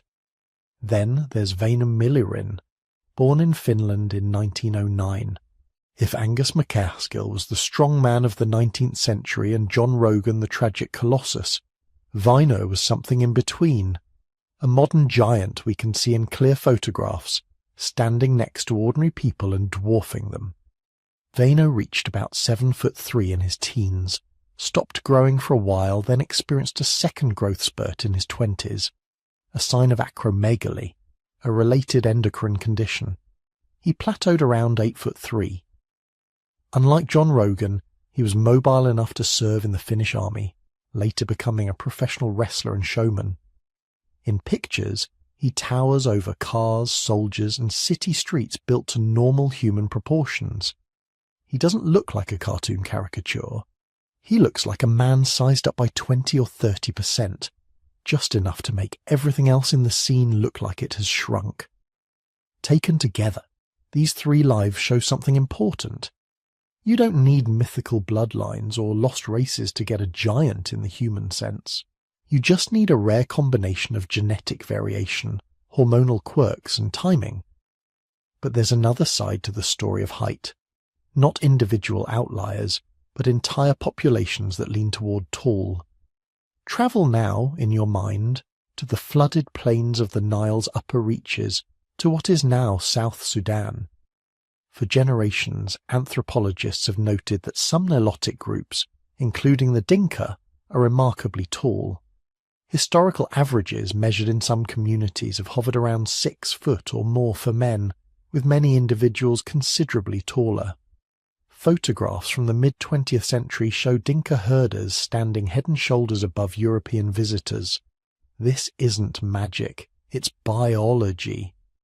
The Dinka and related groups appear to carry genetic variants that favour long limbs and lean builds, a classic adaptation to hot climates, helping radiate heat, Combine that with traditional diets rich in milk, blood and cattle products, plus, in some periods, relatively low childhood disease compared to crowded cities, and you get bodies that grow long.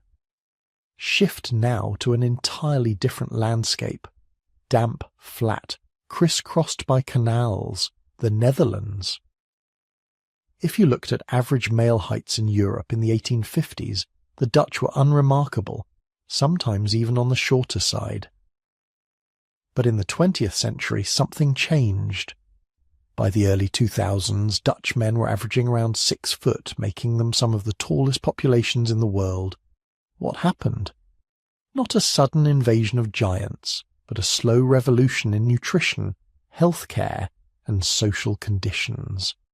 More protein, better distribution of food, fewer childhood infections, cleaner water, improved prenatal care. All of these let the genetic potential for height express itself more fully.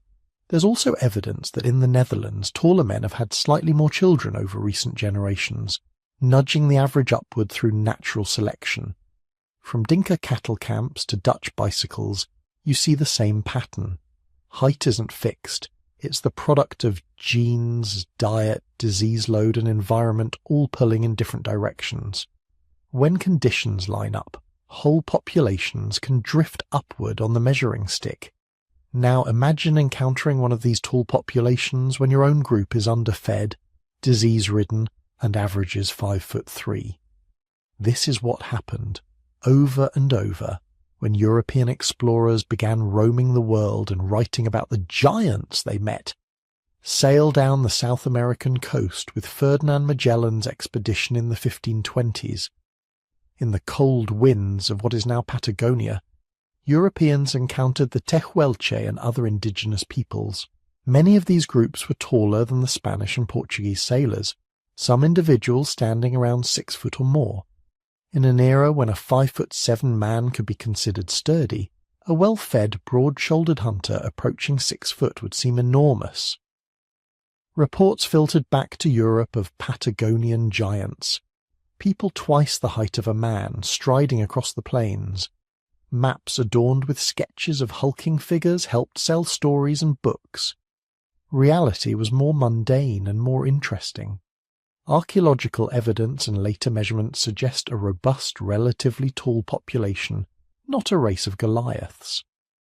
But to sailors half-starved from months at sea, shivering in alien winds, those tall strangers were close enough to giants to stick in cultural memory. The same pattern shows up in reports of the Watusi, a colonial-era term Europeans used for the Tutsi of East Africa. The Tutsi are, on average, taller than many neighbouring groups, with long limbs and narrow builds shaped by genetics and environment.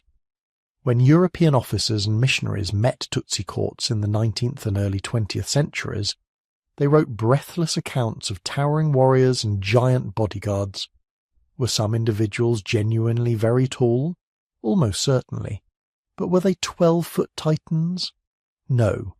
Exaggeration crept in through surprise, cultural bias, and the human love of a good story.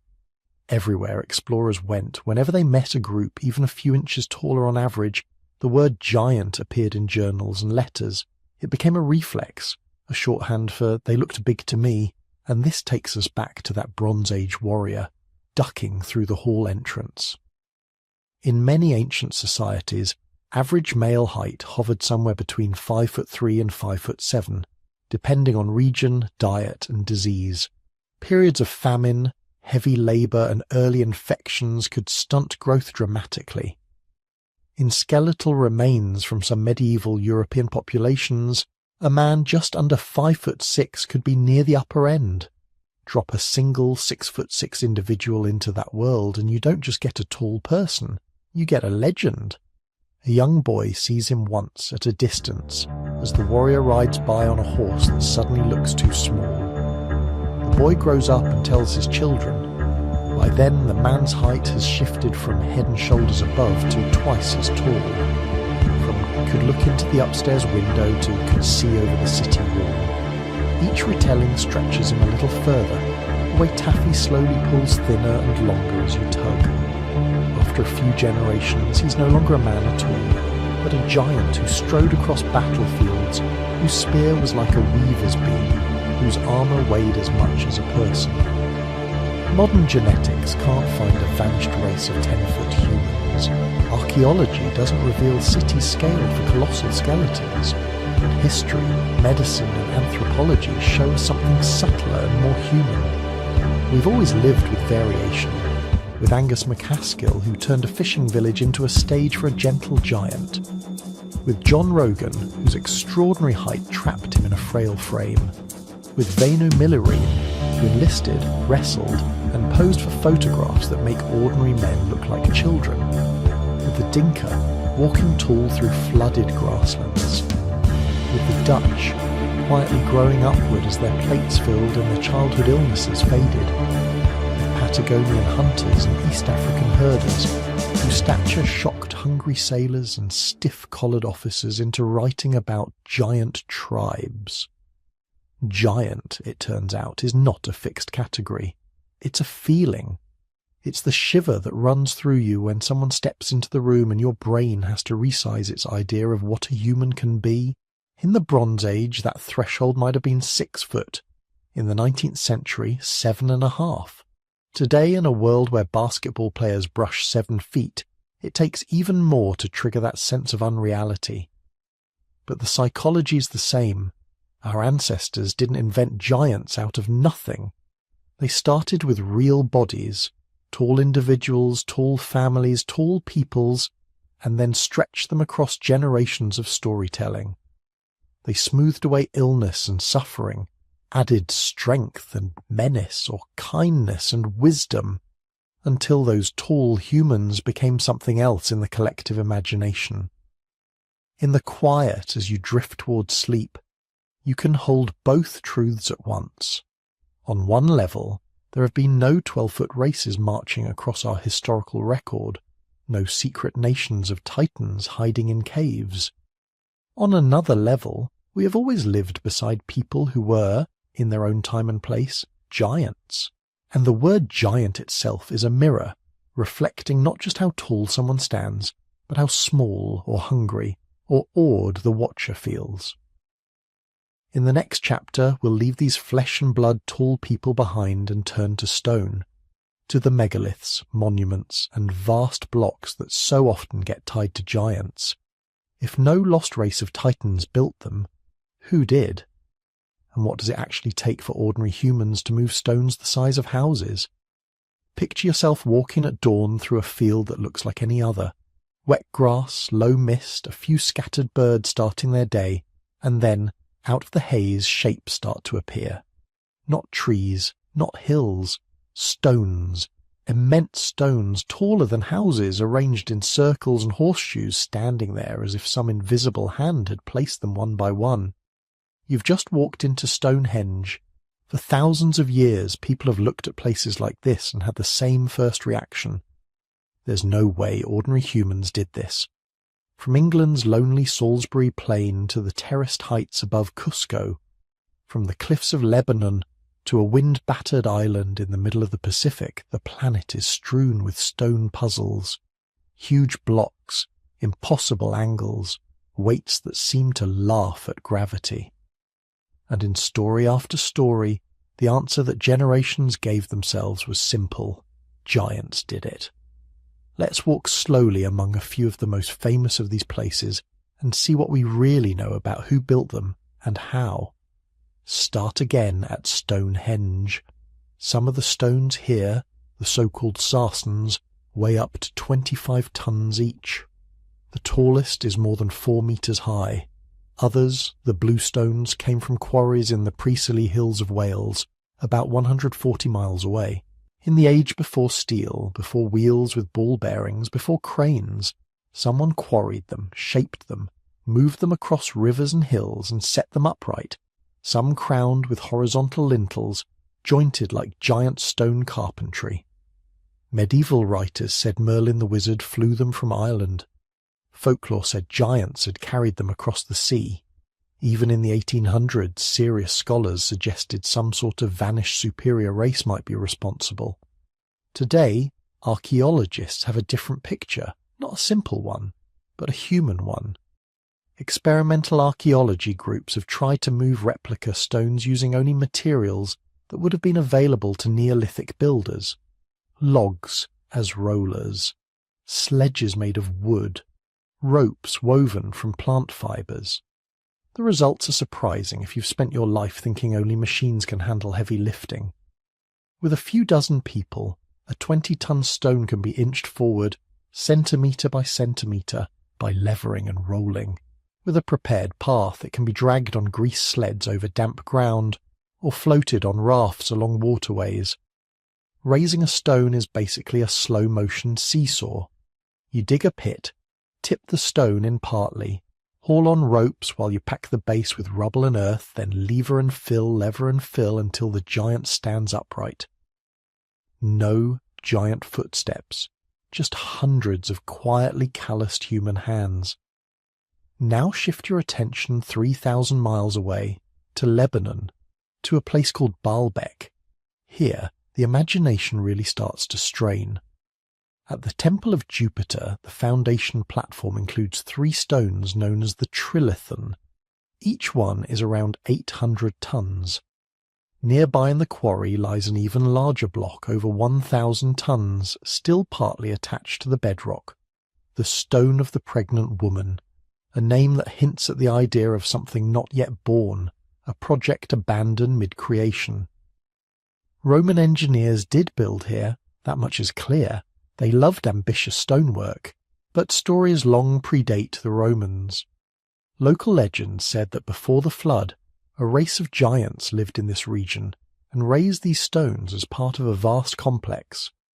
Medieval accounts claim Nimrod's men, or Solomon's demons, had moved them. Some modern fringe theories still talk about advanced lost civilizations, or even extraterrestrials aligning monoliths with mysterious energies. But when engineers look at Baalbek, they don't see magic. They see geometry, leverage, and a lot of labour. You don't necessarily have to move an 800-ton stone all at once. You can carve it in situ, using ramps and earth embankments so the block never dangles free in open air. You raise the ground to meet the stone, then remove the earth once everything is in place. You use teams of oxen and hundreds of people pulling ropes, while others pack stones and earth under the moving block to prevent catastrophic tipping. Experimental projects with much smaller stones show the same principle. The key is not impossible strength in one pair of hands, it's coordination, timing, knowledge passed down over generations. This slope is too steep. That angle will crack the stone. This kind of wood is less likely to snap under tension. Now sail across the world again, to one of the loneliest inhabited places on Earth, Rapa Nui, or Easter Island. You stand on the coast, waves breaking hard against black volcanic rock. Above you, 30-foot figures stare inland with impassive eyes. The Moai, some weigh over 70 tons. Many were carved at a central quarry, then moved miles across rough island terrain, and finally raised onto stone platforms called Ahu. When the first Europeans arrived, some islanders told them the statues had walked into place. European ears heard this and imagined sorcery, or dismissed it as fantasy. Later writers took that walking literally, giants, demigods, or even levitation. Anthropologists asked a different question.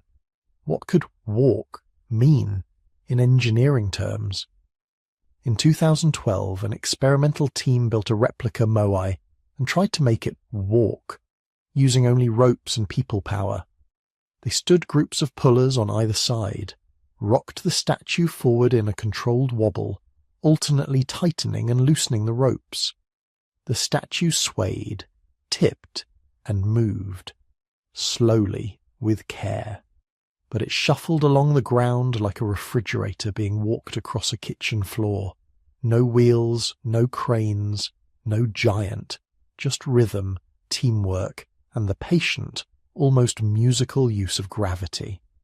Finally, Climb in your mind to 3,700 meters above sea level to the Andean city of Cusco and look up to the great zigzag walls of Sacsayhuaman.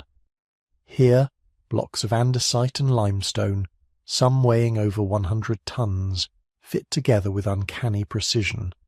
No mortar, just stone leaning against stone seems so tight that later, chroniclers said you couldn't slip a knife blade between them. The walls twist and turn in 3 great tiers. From above, they resemble the teeth of some enormous creature biting into the hill. When the Spanish saw this, they asked how it had been done.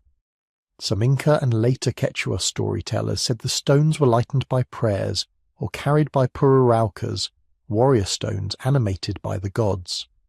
Others said the work had been done by giants, or by people in some ancient time who had powers that the present generation no longer possessed. Modern archaeology describes something different. Quarry marks trace the path from the nearby rock faces down to the building site. Ramps and terraces suggest stones were dragged, slid and levered upward using earthworks that were later cut away. The astonishing fit between blocks doesn't require lasers or lost machines. It requires time. You rough fit 2 stones together, mark every point of contact with pigment, shave down the high spots, and repeat again and again until the pieces lock in place. It's not impossible strength. It's obsessive craftsmanship. So why, across continents and centuries, do humans so consistently say, giants built this, instead of, our great-grandparents were architectural geniuses? Part of it is simple awe. When you stand next to a 70-ton statue, or under a 25-ton lintel, your body knows instinctively that you could never move this thing alone. The stone dwarfs you. It shrinks your sense of what an individual can do. Giants are a natural metaphor for work on a giant scale. Part of it is the way memory works. Oral traditions can preserve amazing details for centuries, but they also compress and simplify. Think about your own family stories. The exhausting decades of effort become a single sentence. Your great-grandfather built this house. The countless hands that raise Stonehenge or Sacsayhuaman blur into the ancients and then into the giants. It's a tidy narrative shortcut. There's also something psychologically comfortable about putting overwhelming achievements just a little out of reach. If we admit that people with no electricity, no modern math, and no computers could plan astronomical alignments, model load-bearing walls, and orchestrate continent-spanning labour projects, then we have to admit something else. Our ancestors were not naive primitives fumbling in the dark. They were engineers, logisticians, experimental scientists of stone, wood, fibre, and human muscle. Sometimes it feels easier, oddly, to credit a race of giants than to accept that people very much like us, with the same sized brains and the same hands, did things we might struggle to replicate even today without heavy machinery. Experimental archaeologists keep quietly chipping away at that discomfort. A single man with simple tools has shown he can raise multi-ton blocks alone by building clever wooden frames, tipping the stones little by little and stacking shims. Community groups have dragged stones weighing several tons over long distances, given nothing more than food, shelter, and time. At every turn the pattern is the same. When we stop assuming ancient builders were helpless, their accomplishments stop looking impossible. Does that mean every question is answered? No. Some methods remain debated. Did the Rapa Nui prefer sledges or walking moai? Exactly which ramp designs did the Andean masons use? How did Neolithic Britons coordinate seasonal labour and transport? Not knowing all the details leaves room for wonder. But wonder doesn't require giants. The romance of the mystery, the feeling that there must be something more than just humans and rocks and ropes, is powerful. It's the same impulse that populates dark forests with spirits and strange lights in the sky with visitors from other worlds. Our minds look at the gap between what we know and what we see, and they reach for the most dramatic bridge possible. Yet the equally dramatic truth is this: a village that decides together to move a mountain one pebble at a time can rival any giant. Imagine the soundscape of these building projects, the rhythmic chants as teams hauled on ropes at Stonehenge, the shouted commands up the slopes of Sacsayhuaman as a block shifted into place, the laughter, frustration, and relief on Rapa Nui when a statue took its first tentative steps down a prepared path. Night fires burning near quarries, tools being sharpened, stories being told about why this temple, this circle, this wall had to exist. Those stories, over centuries, turned human workers into giants. And in a symbolic way, they weren't wrong. A coordinated community can behave like a single, larger being, one with strength and reach far beyond any individual. When you lie back and think about megaliths, about Baalbek and Stonehenge and the Moai and Sacsayhuaman, you don't have to choose between wonder and reality. You can let both sit together quietly. On one side, the old tales of giants striding across the land with boulders on their shoulders. On the other, the image of sun-browned hands gripping ropes, feet digging into earth, brains calculating angles and forces without ever writing a formula. In the end, the question who built them has an answer that is both simpler and more astonishing than many of the legends. People did. People with the same chromosomes that survived that ancient bottleneck. People whose descendants would tell stories of giants because giants was the only word big enough to hold what their ancestors had achieved. And as you drift towards sleep, you can picture them not as faceless labourers, but as real individuals, tired, determined, proud, looking up at the stone they had just raised, feeling small beside it, and yet knowing, at some deep unspoken level, that together they had been something larger than themselves, large enough, in time, to be remembered as giants. Picture a dark cottage, fire burning low, wind moving softly through the thatch. An elder leans in, children gather close, eyes reflecting the flames, and the story begins the way so many stories begin. Once upon a time, there was a giant. But which kind? The child-eating monster roaring fee-fee-fo-fum from the top of a beanstalk, the wise hero striding across mountains in a single step, or the lonely, gentle creature who just wants a friend? Across human history, giants in our stories have been all of these things: man-eaters, city crushers, mountain builders, and also babysitters, guardians, misunderstood neighbours. The figure stays the same: huge body, bigger than any real human.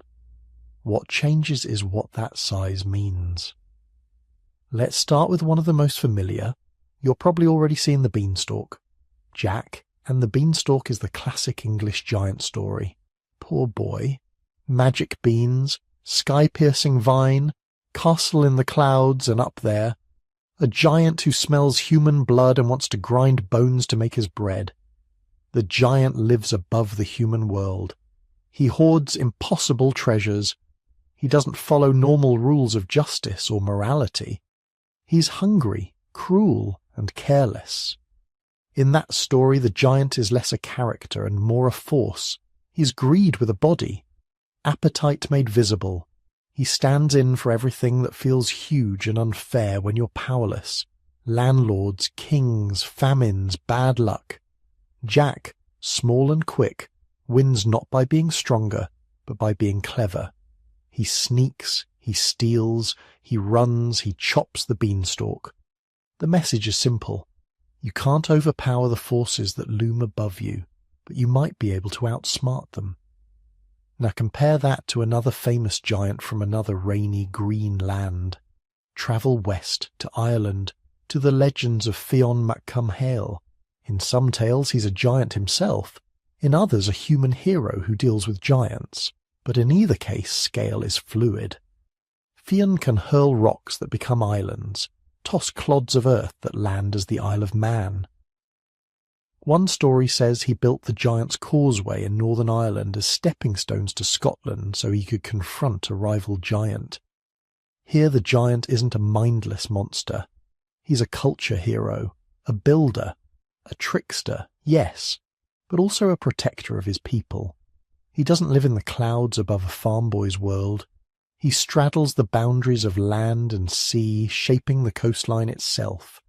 His size is not a threat to ordinary humans. It's a resource, something that can be deployed for the good of the community. Cross the ocean again, move forward in time, and you meet Paul Bunyan. Now the setting is North American logging camps in the 19th century. Endless forests, bitter winters, a working life that breaks the body. Out of that environment, lumberjacks begin telling stories about a man so big his footsteps create lakes, his camp is miles wide, his blue ox babe can drag entire forests in one go. Paul Bunyan isn't a man-eater. He's not even scary. He's a mascot for human labour at a superhuman scale, a way for exhausted workers to laugh at the impossibility of what's being demanded of them. If the logging companies want 1,000 trees cut in record time, well, fine. Just call him Paul. Same pattern as Jack's giant reversed. Instead of a huge being who controls your fate, a huge being who's on your side. Same impossible scale, opposite emotional meaning. Over centuries, something interesting happens.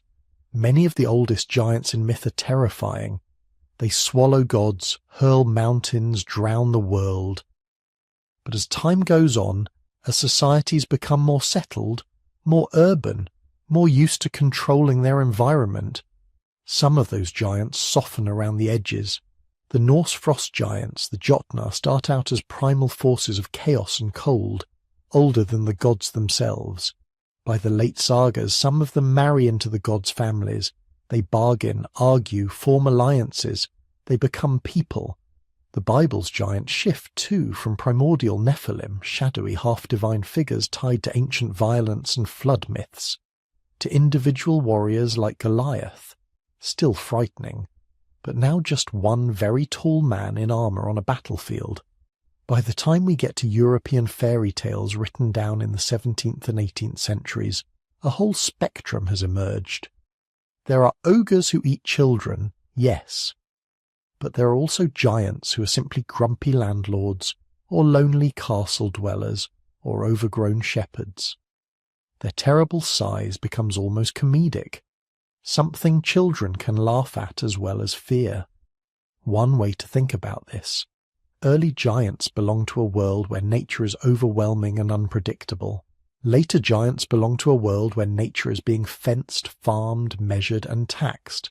As our control over the physical world increases, our stories start to ask a different question. What if something that powerful chose to be kind? Underneath all the variations, one theme runs strong. Giants are the shape we give to the wilderness itself. Go north, into the deep forests and mountains of Scandinavia. There you meet trolls.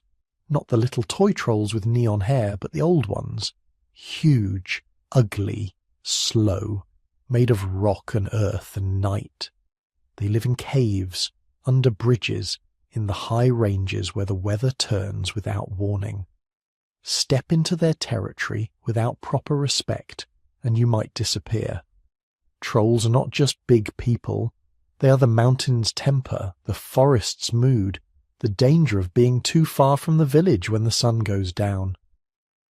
When a rock formation looks eerily like a frozen family, there's a story. Trolls caught by the sunlight turned to stone, landscape explained by myth, wilderness given a face. Far to the south and west in the Basque country between Spain and France you find the Gentilac, enormous pagan giants who roamed the mountains before Christianity arrived. They threw huge stones from peak to peak, built dolmens and megaliths, taught humans how to farm. In some legends, the Gentilac disappear when a mysterious bright star, Christianity, appears in the sky. They retreat into the earth, or leap into the sea, making way for a new faith and a new order. Here giants are literally the old world, the pre-Christian past. They stand at the boundary between wild mountain life and the emerging civilized valley communities. When people looked at ancient stone monuments whose builders they'd forgotten, it was easy, even comforting, to say, "The Gentilac did this, the giants who came before us." Cross again, now to Japan, and you encounter the Daidarabochi. These are not giants in a castle, not even giants on a mountain. They are so vast they are the landscape. A Daidarabochi can pick up entire hills to weigh them in his hands. The footprints he leaves behind become lakes. Some legends say he once rearranged the Japanese islands, lifting, shifting, dropping them back into the sea. With Daidarabochi the symbolism is laid bare. Mountains move, lakes appear, earthquakes, landslides, tsunamis reshape the coastline with no warning. To live in such a place is to live under the constant awareness that your home can be changed overnight by forces far beyond you. Giving those forces a name and a body, Daidarabochi, doesn't tame them, but it makes them thinkable. In all these traditions, giants stand on borders, not just geographic ones, but conceptual ones. The edge of the forest, the foot of the mountain, the mouth of the cave, the line where ploughed field becomes scrubland, where well-lit streets give way to dark water. Cross that line, and you enter giant country. Stories put giants there for a reason. They're warning signs in narrative form. Parents don't have to lecture children about hiking too far from the path or swimming in the deep part of the river. They can just say, "Don't go past that hill. That's where the giant lives." The rules of ecology, predators, floods, sudden storms, get turned into the rules of story. Don't wake what sleeps in the hills. Don't steal what belongs to the giant. Don't stay out after dark in troll country.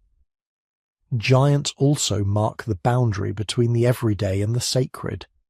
Many megaliths and solitary standing stones end up associated with giants, thrown by them, carried by them, used as their seats or graves.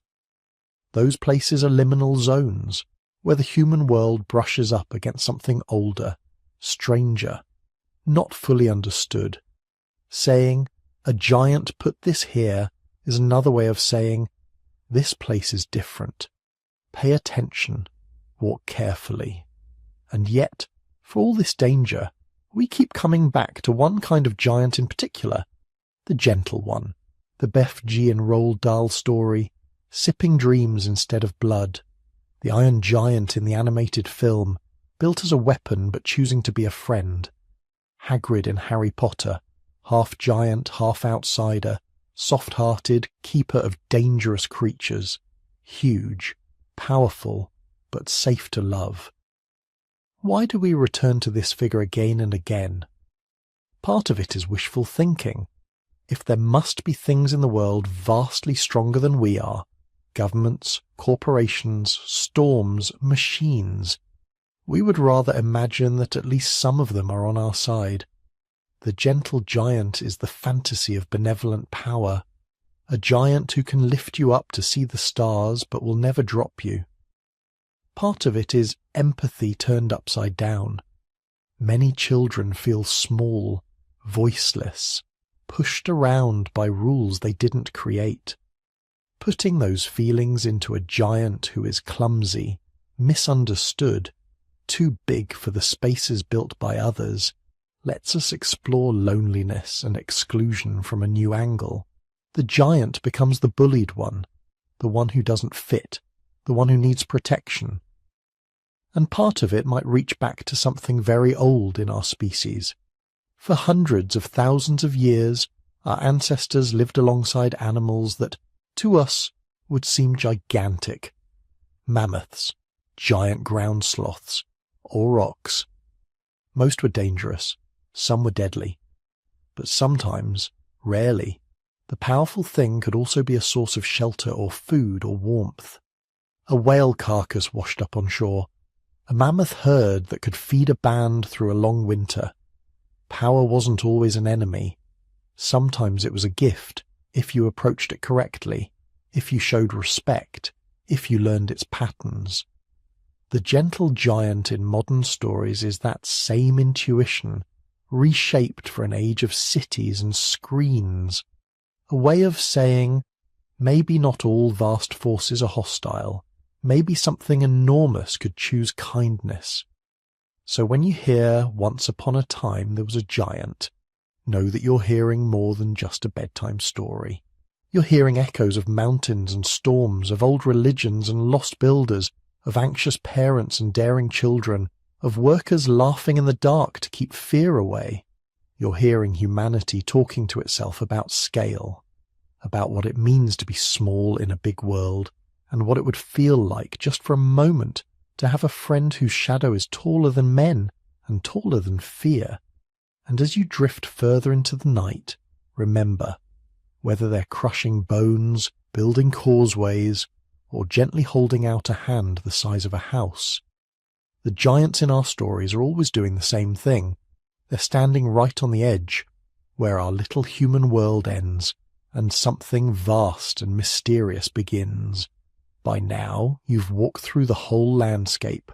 Real bones, real medical conditions, real tall people whose clothes still sit in museum drawers and whose names are written in parish records and hospital charts. And around them, like mist rising from the ground on a cold morning, the stories. Nephilim and Anakim, Cyclopes and ogres, titans chained beneath mountains, and gentle giants baking bread at the edge of the village.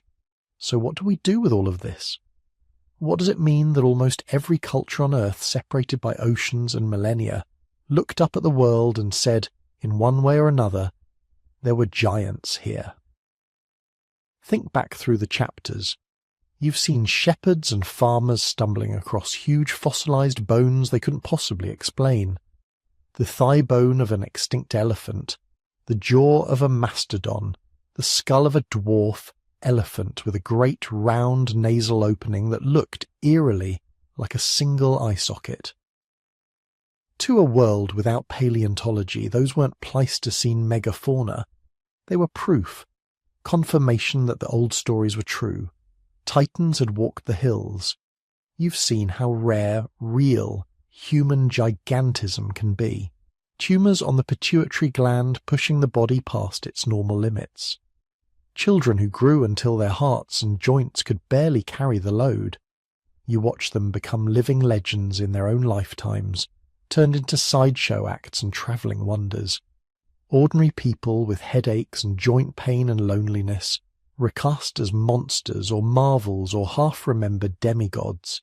You've seen the hoaxes, plaster-petrified men buried and dug up to sell tickets, carved stone colossi planted in farm fields, newspaper sketches of 15-foot skeletons that no one ever photographed properly, no one ever catalogued, no one ever found again. You've seen how those hoaxes didn't kill the myth, they fed it. Because the point was never just the bones, it was the feeling. And underneath all of it, running like a quiet current, you've seen the same human habit play out over and over. We find something extraordinary. We don't fully understand it, so we wrap it in a story big enough to hold our awe and our fear and our questions. That's what giants are. They're not just about height, they're about scale. They are the way we talk about anything that feels too big to fit comfortably inside an ordinary human life. For early farmers, giants were a way to explain those impossible stones on the hill, megaliths so large that even a crowd of villagers couldn't imagine dragging them across fields with ropes. So of course the stones were moved by someone more than human, someone with longer strides and stronger hands, someone whose day's work was the stuff of legends for everyone else. For storytellers around a winter fire, giants were a way to feel the size of the landscape. You live in a narrow valley, walk your whole life within a few dozen miles. The mountains beyond are bare and distant. You've never seen the world from their summits. You've never watched the sunrise from above the clouds. But you can imagine something that stands there effortlessly. A being that uses your tallest trees as walking sticks. a creature for whom your hardest journey is just a single step. For parents telling stories to children, giants are both comfort and warning. The friendly giant who protects the village, who is simple and kind and easily tricked, reassures you that power can be gentle. The man-eating ogre lurking in the hills warns you that the world beyond the hearth is not safe, that there are forces you cannot control, that wandering too far from home has consequences. In all of these, giant myths are doing something quiet but important. They're encoding memory. They're taking encounters with the unknown and turning them into something you can pass down. Maybe your ancestors really did see someone unusually tall wander into town one season, a trader from a far-off people, standing half a head above everyone else in the marketplace. Maybe they saw the bones of a mammoth eroding from a cliff and mistook it for a human who had once been unimaginably huge. Maybe they heard stories from a neighbouring culture about giant warriors that were in reality simply well-fed soldiers from a better-resourced kingdom, wearing taller helmets and heavier armour.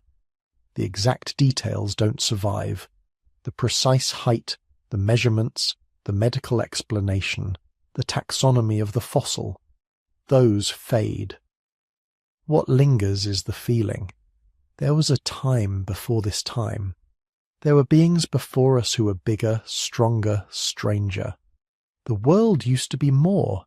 That feeling gets distilled into giants, a single powerful symbol you can use to say, the past was not small.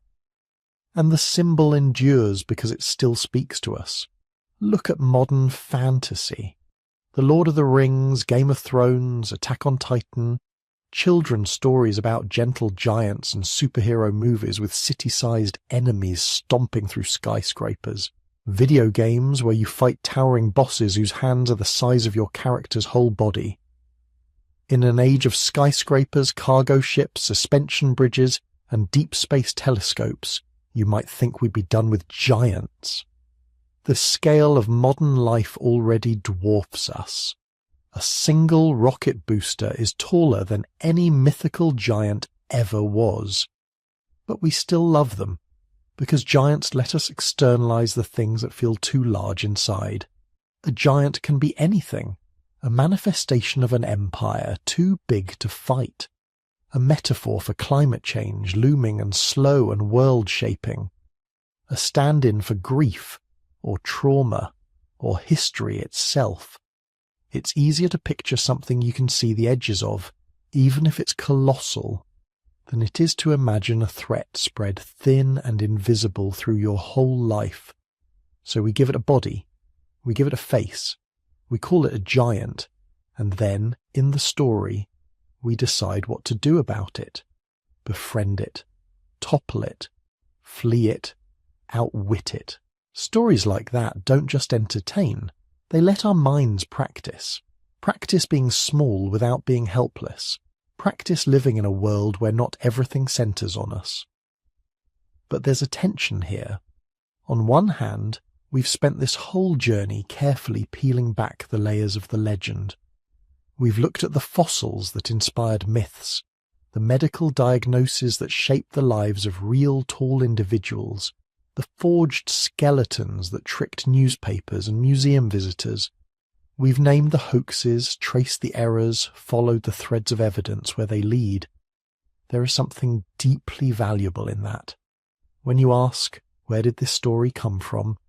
You respect your ancestors enough to treat them as real observers of a real world, not as gullible children. When you track a myth back to a mastodon bone or a pituitary tumour, you're not ruining the magic. You're discovering what they actually saw. You're glimpsing the same raw material that their imaginations had to work with. But if you go too far in that direction, if you insist that every story must be flattened into a simple single explanation, you lose something too. A legend is not a lab report. It's not trying to give you a GPS-accurate map. It's trying to give you meaning. It exaggerates to make a point. It distorts to make a feeling visible. It combines 3 different half-remembered events into one clean narrative, because the emotional truth is clearer that way, even if the timeline isn't. If you look at a story of giants and say only, well, that was probably just an elephant femur and a man with acromegaly, you've explained the spark, but you've ignored the fire. The real question isn't just, what did they see? It's, why did it matter so much that they retold it for 1,000 years? Careful inquiry doesn't have to kill wonder. It can deepen it. When you realize that ancient Greek sailors were probably finding fossilized bones of extinct animals in cave mouths and quarry walls, and that from those scattered bones they pieced together whole races of cyclopes and titans, that's not less magical than giants. It's more. It means they were doing paleontology without the word, reconstructing the deep past with nothing but their eyes, their hands, and their stories. When you learn that a medieval village's giant's grave is actually a jumbled pile of mammoth and rhinoceros bones, you don't have to sneer at the legend. You can stand there in the same wind that touched their faces and feel yourself become another link in a chain of people, all trying to understand the same mysterious shapes in the earth. When you see how a single extremely tall person could ripple outward through memory, turned into an ancestor, hero in one generation, a monster in the second, a god in the third, you begin to understand that you too are living inside stories that will change beyond recognition after you're gone. That's the beauty of standing at the intersection of myth and history. You get to hold both, one in each hand. In one hand, you hold the measured world, the radiocarbon dates, the medical scans, the excavation diagrams, the genetic studies that tell us how tall people can realistically be, how skeletons really look, how cultures move and change. In the other hand, you hold the imagined world, the towering silhouettes on the horizon, the thunder of giant footsteps, the sense that the hills themselves remember someone larger, heavier, older than anything alive today. And somewhere between your two hands, in the space where they almost touch, is where we live. We are the descendants of people who refuse to let the extraordinary pass by unnoticed. People who stopped, stared, pointed, whispered, argued, doubted, believed. People who found a bone in the ground and couldn't sleep until they had a story big enough to explain it. That impulse doesn't make them foolish. It makes them human. It makes us human. So maybe the most important truth about giants isn't whether anyone ever stood 15 feet tall, or whether the Nephilim were real blood and bone beings, or whether some secret vault is hiding skeletons the world isn't ready to see. Maybe the most important truth is simpler. When our ancestors met the extraordinary, they did not look away. They looked closer, and then they created meaning. They told tales of beings bigger than themselves so they could talk about things bigger than themselves. Power, fear, courage, cruelty, generosity, the shape of the land, the weight of time. Tonight, as you drift towards sleep, you're doing something very old. You're listening to a story about giants. You know more than your ancestors did. You have science and history on your side, whole disciplines they couldn't imagine. But you also share something with them that hasn't changed at all. A quiet, stubborn need to sit in the dark for a while and let your mind wander among shadows taller than men. So now, at the end of this long walk through shadow and bone, imagine the giants one more time. Not as roaring monsters striding over mountains, not as crude hoaxes stuffed with plaster and chicken bones, but as a quiet pattern woven through everything we've seen. Part of that pattern is stone. Ancient people standing in front of cliffs and riverbanks, staring at enormous bones pressed into the rock. Leg bones thicker than any tree they'd ever cut. Teeth larger than their fists. Skull fragments that didn't look like anything alive in their world. They didn't know words like megalosaur or Pleistocene megafauna. They knew only that something huge had once walked where they now stood. So they told stories. Titans fallen in battles older than memory. Dragon carcasses turned to stone. skeletons of heroes so tall they could step over city walls. Fossils became narrative anchors, proof that the old tales were true, or at least not entirely impossible. Another part of the pattern is flesh. Real humans born with rare genetic conditions that made them tower over their neighbours. A boy in a small village who grows faster than anyone expects, joints aching, spine curving under his own weight. A warrior whose head stands above a crowd of soldiers, remembered because he could reach when no one else could. Their bodies confused and amazed the people around them. In eras with no endocrinology, no MRIs, no understanding of growth plates or pituitary tumours, the only explanation was that they were somehow more than human, half divine, cursed, blessed, dangerous, sacred. These individuals left ripples behind them, measurements in old court records, handwritten notes from travelling doctors, clothes preserved in museums, comically long and narrow, whispered tales that grew a little with every retelling, stretching a 7-foot person into a 9-foot legend. Threaded through, that is deception, the carved gypsum of the Cardiff giant, the petrified men buried on purpose just to be discovered later, newspaper sketches of skeletons 12, 15, 20 feet tall, reported with breathless certainty and no surviving evidence. Each hoax told us something, not about real giants, but about real desires. A desire to prove the Bible right or science wrong. A desire to hold physical proof of wonder in our hands. A desire to believe that the world used to be stranger than it is now. That we, somehow, have arrived too late for the real miracles. And then, beneath it all, there is time, deep time, the time of early humans weathering climate disasters, splitting into different species, carrying their stories with them as they walked over mountains and across coasts. In that long, cold, hungry history, people must have dreamed of beings who never felt weak or small.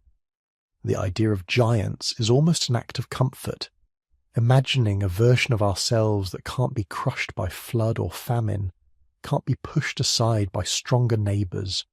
So when we look at the legends now, Nephilim and Anakim, Jutna and Fomorians, man-eaters and gentle cloud-dwellers, we're not just looking at tall people or big bones.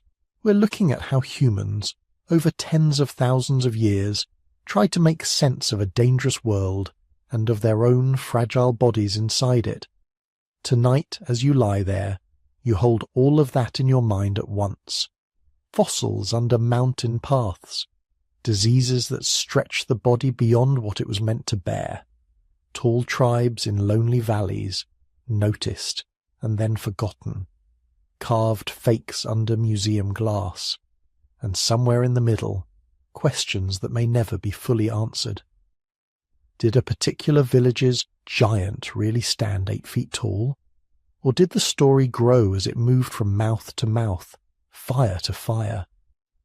Were some legends sparked by mammoth bones, or by memories of unusually tall neighbouring peoples, or by a mixture of everything, plus a little imagination? We may never know, not completely. Evidence breaks, bones erode, stories drift.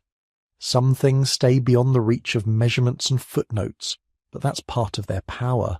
Giants live in the gap between what we can prove and what we can feel.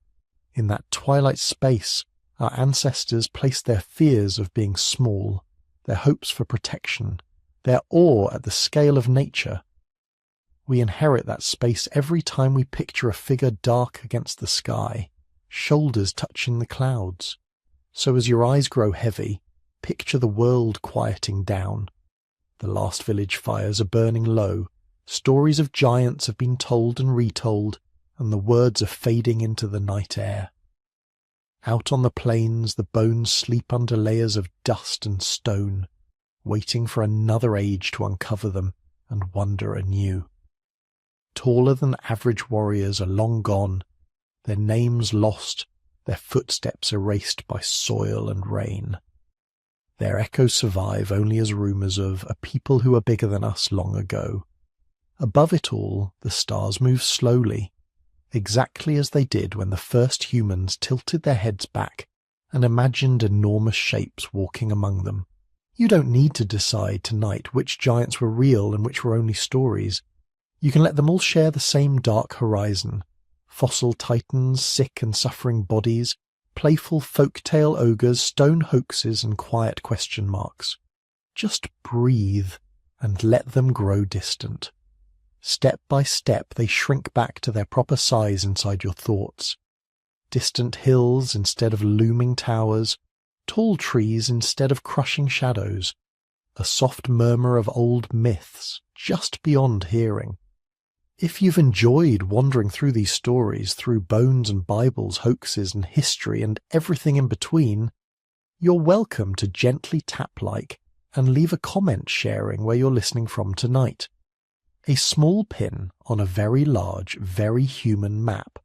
If you'd like to hear more journeys like this, you can subscribe, so the next time we go searching through the strange corners of the past, you'll be there from the first step. And if you feel like supporting this channel a little more, there's an optional membership here on YouTube. It helps us keep making these long, quiet explorations into the shadows of history. It's never expected, only if it feels right for you. For now, thank you for spending this time here, tracing the outline of giants together. Let the stories settle. Let the world grow soft around the edges. And rest, knowing that in a universe that once seemed ruled by giants, the most remarkable creature was always the small, curious human lying under the stars asking how any of it could be true.